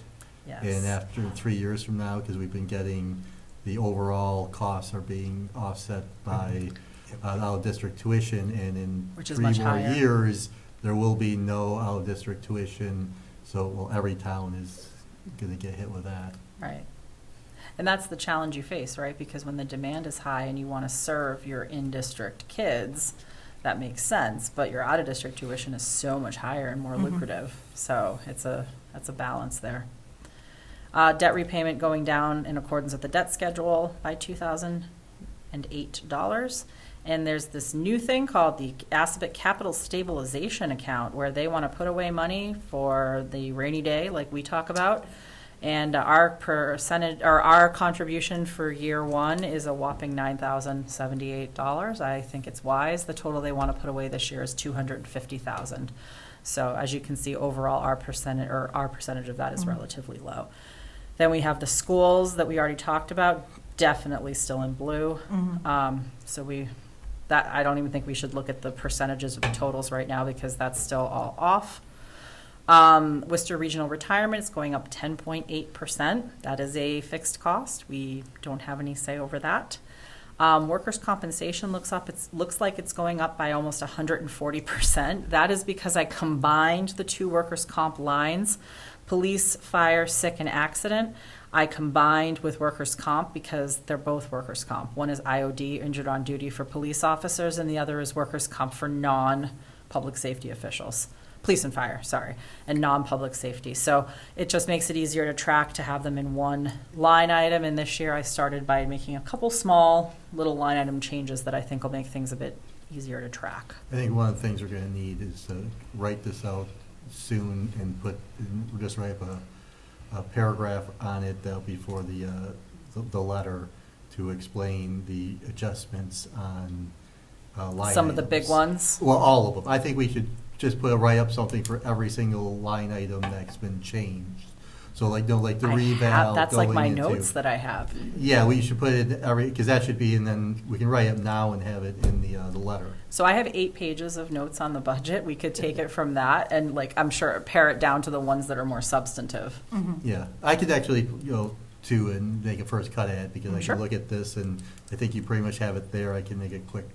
And not that it has to be Yeah, a and if you have any paragraph, because questions it's not on gonna be why. wording. I mean, it's just so that people can look, because we've done a lot of them this time, and that way I think we can just kill it with one paragraph, or at least say, read that. Yeah, that's why it's going up that crazy amount, but it's really not. Because now if you look, the police, fire, sick, accident line item is going down by 104%.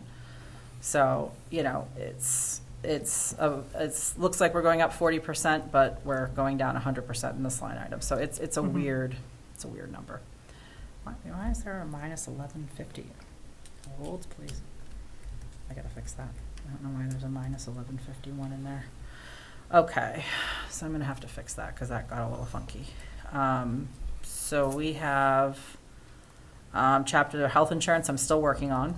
That's a big number, but that does include the $45,000 for OPEB in it, along with our increase this year, which is 7.27% on health insurance.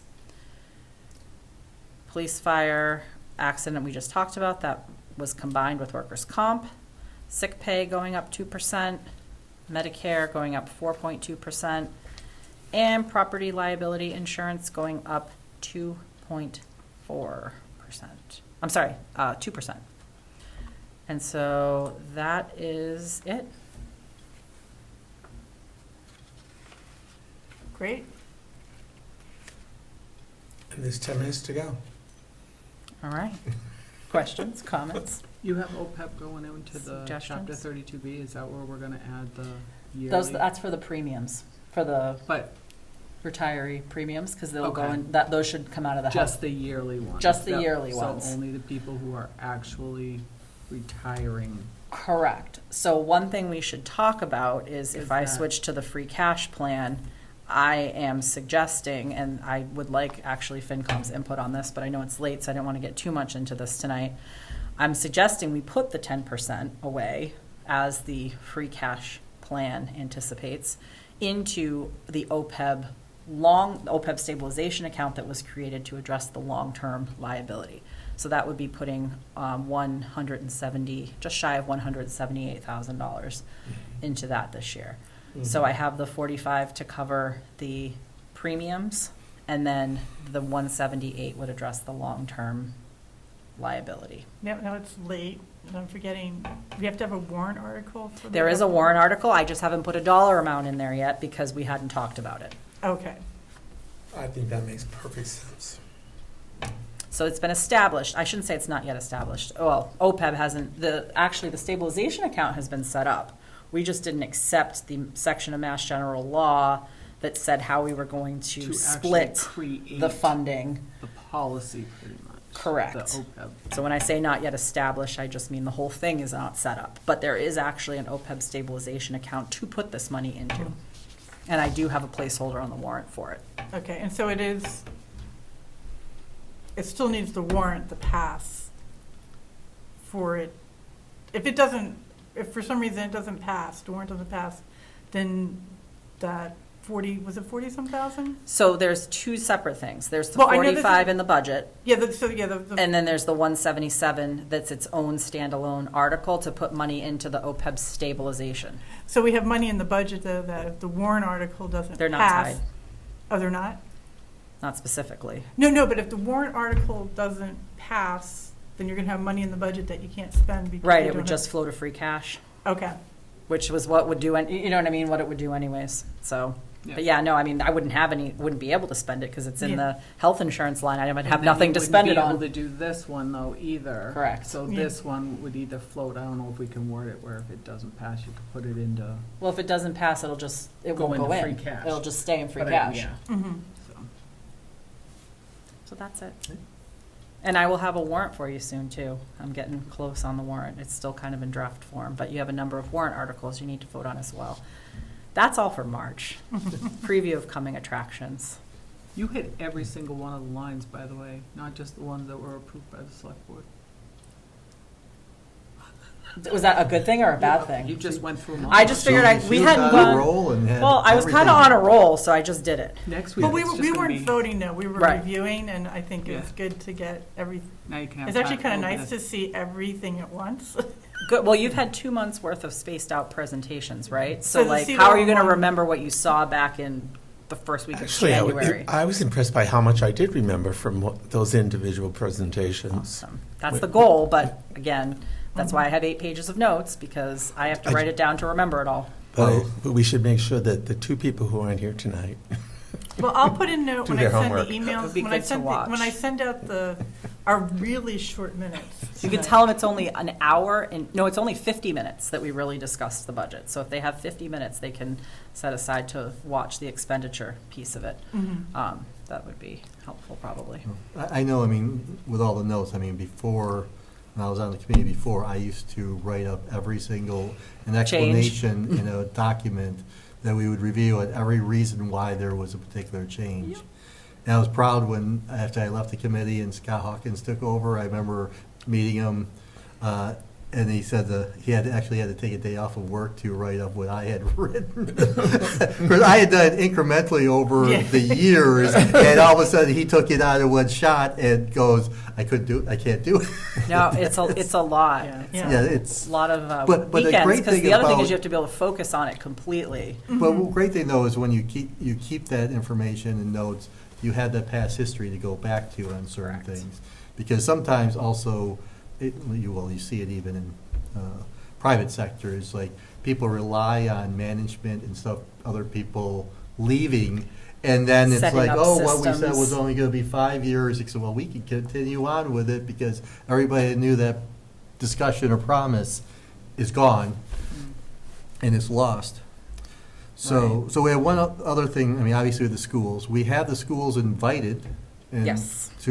we have Nancy and Carol invited to arrive next week for our meeting. I did get you're on it too, Kristen. I got invited to that too. Oh, yes, Julie, yes, because you showed up, the two of us were at the school committee meeting That was great. yesterday. So basically, they're saying they're going to their budget subcommittee is meeting next Wednesday, also at 12:30 in the afternoon. I will be there. at I'm their going to try s- to be there. I think I'm available. Okay, if you are available, I was going to say 12:30, I mean, I would not expect to be there, but if something came up that I could, I would go, but Mhm. I'm going to say most likely I will not. At the central office in Boylston. And then they are going to have a budget public forum planned for March 12th, which would be 2 weeks from yesterday. Yeah. Mhm. And at 5 PM, I'm going to assume that's at at Tohoto. And see if, who can attend. So Julie, if you can, I'll let you reply on your own that you Yeah. can attend. So in case something comes up, I'll reply myself that Mhm. it's unlikely, Cliff. I'll forward. Yep, okay, you're not please on do. it. I will forward it to you now. Thank you. And if you're available. If I have nothing and else to you- do, Yes, I if can- you have nothing, absolutely nothing else to do, you can do that. I believe Chris Keefe is going to try to make that as well. Mary will be back, so maybe she'll. Oh, we might have to get a bigger room. Even though I'll put Julie on here before somebody says, hey, why didn't you forgot to. Mary will probably be the one to point that out. You forgot Julie on this one. You need somebody that would see that detail.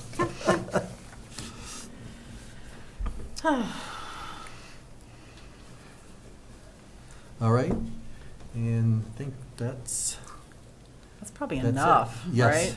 right? It's a lot of information.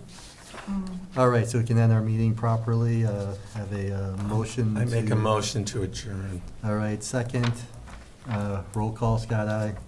Cliff, aye. Julie, I. All right, we are adjourned. Awesome. Good job. Let me know when.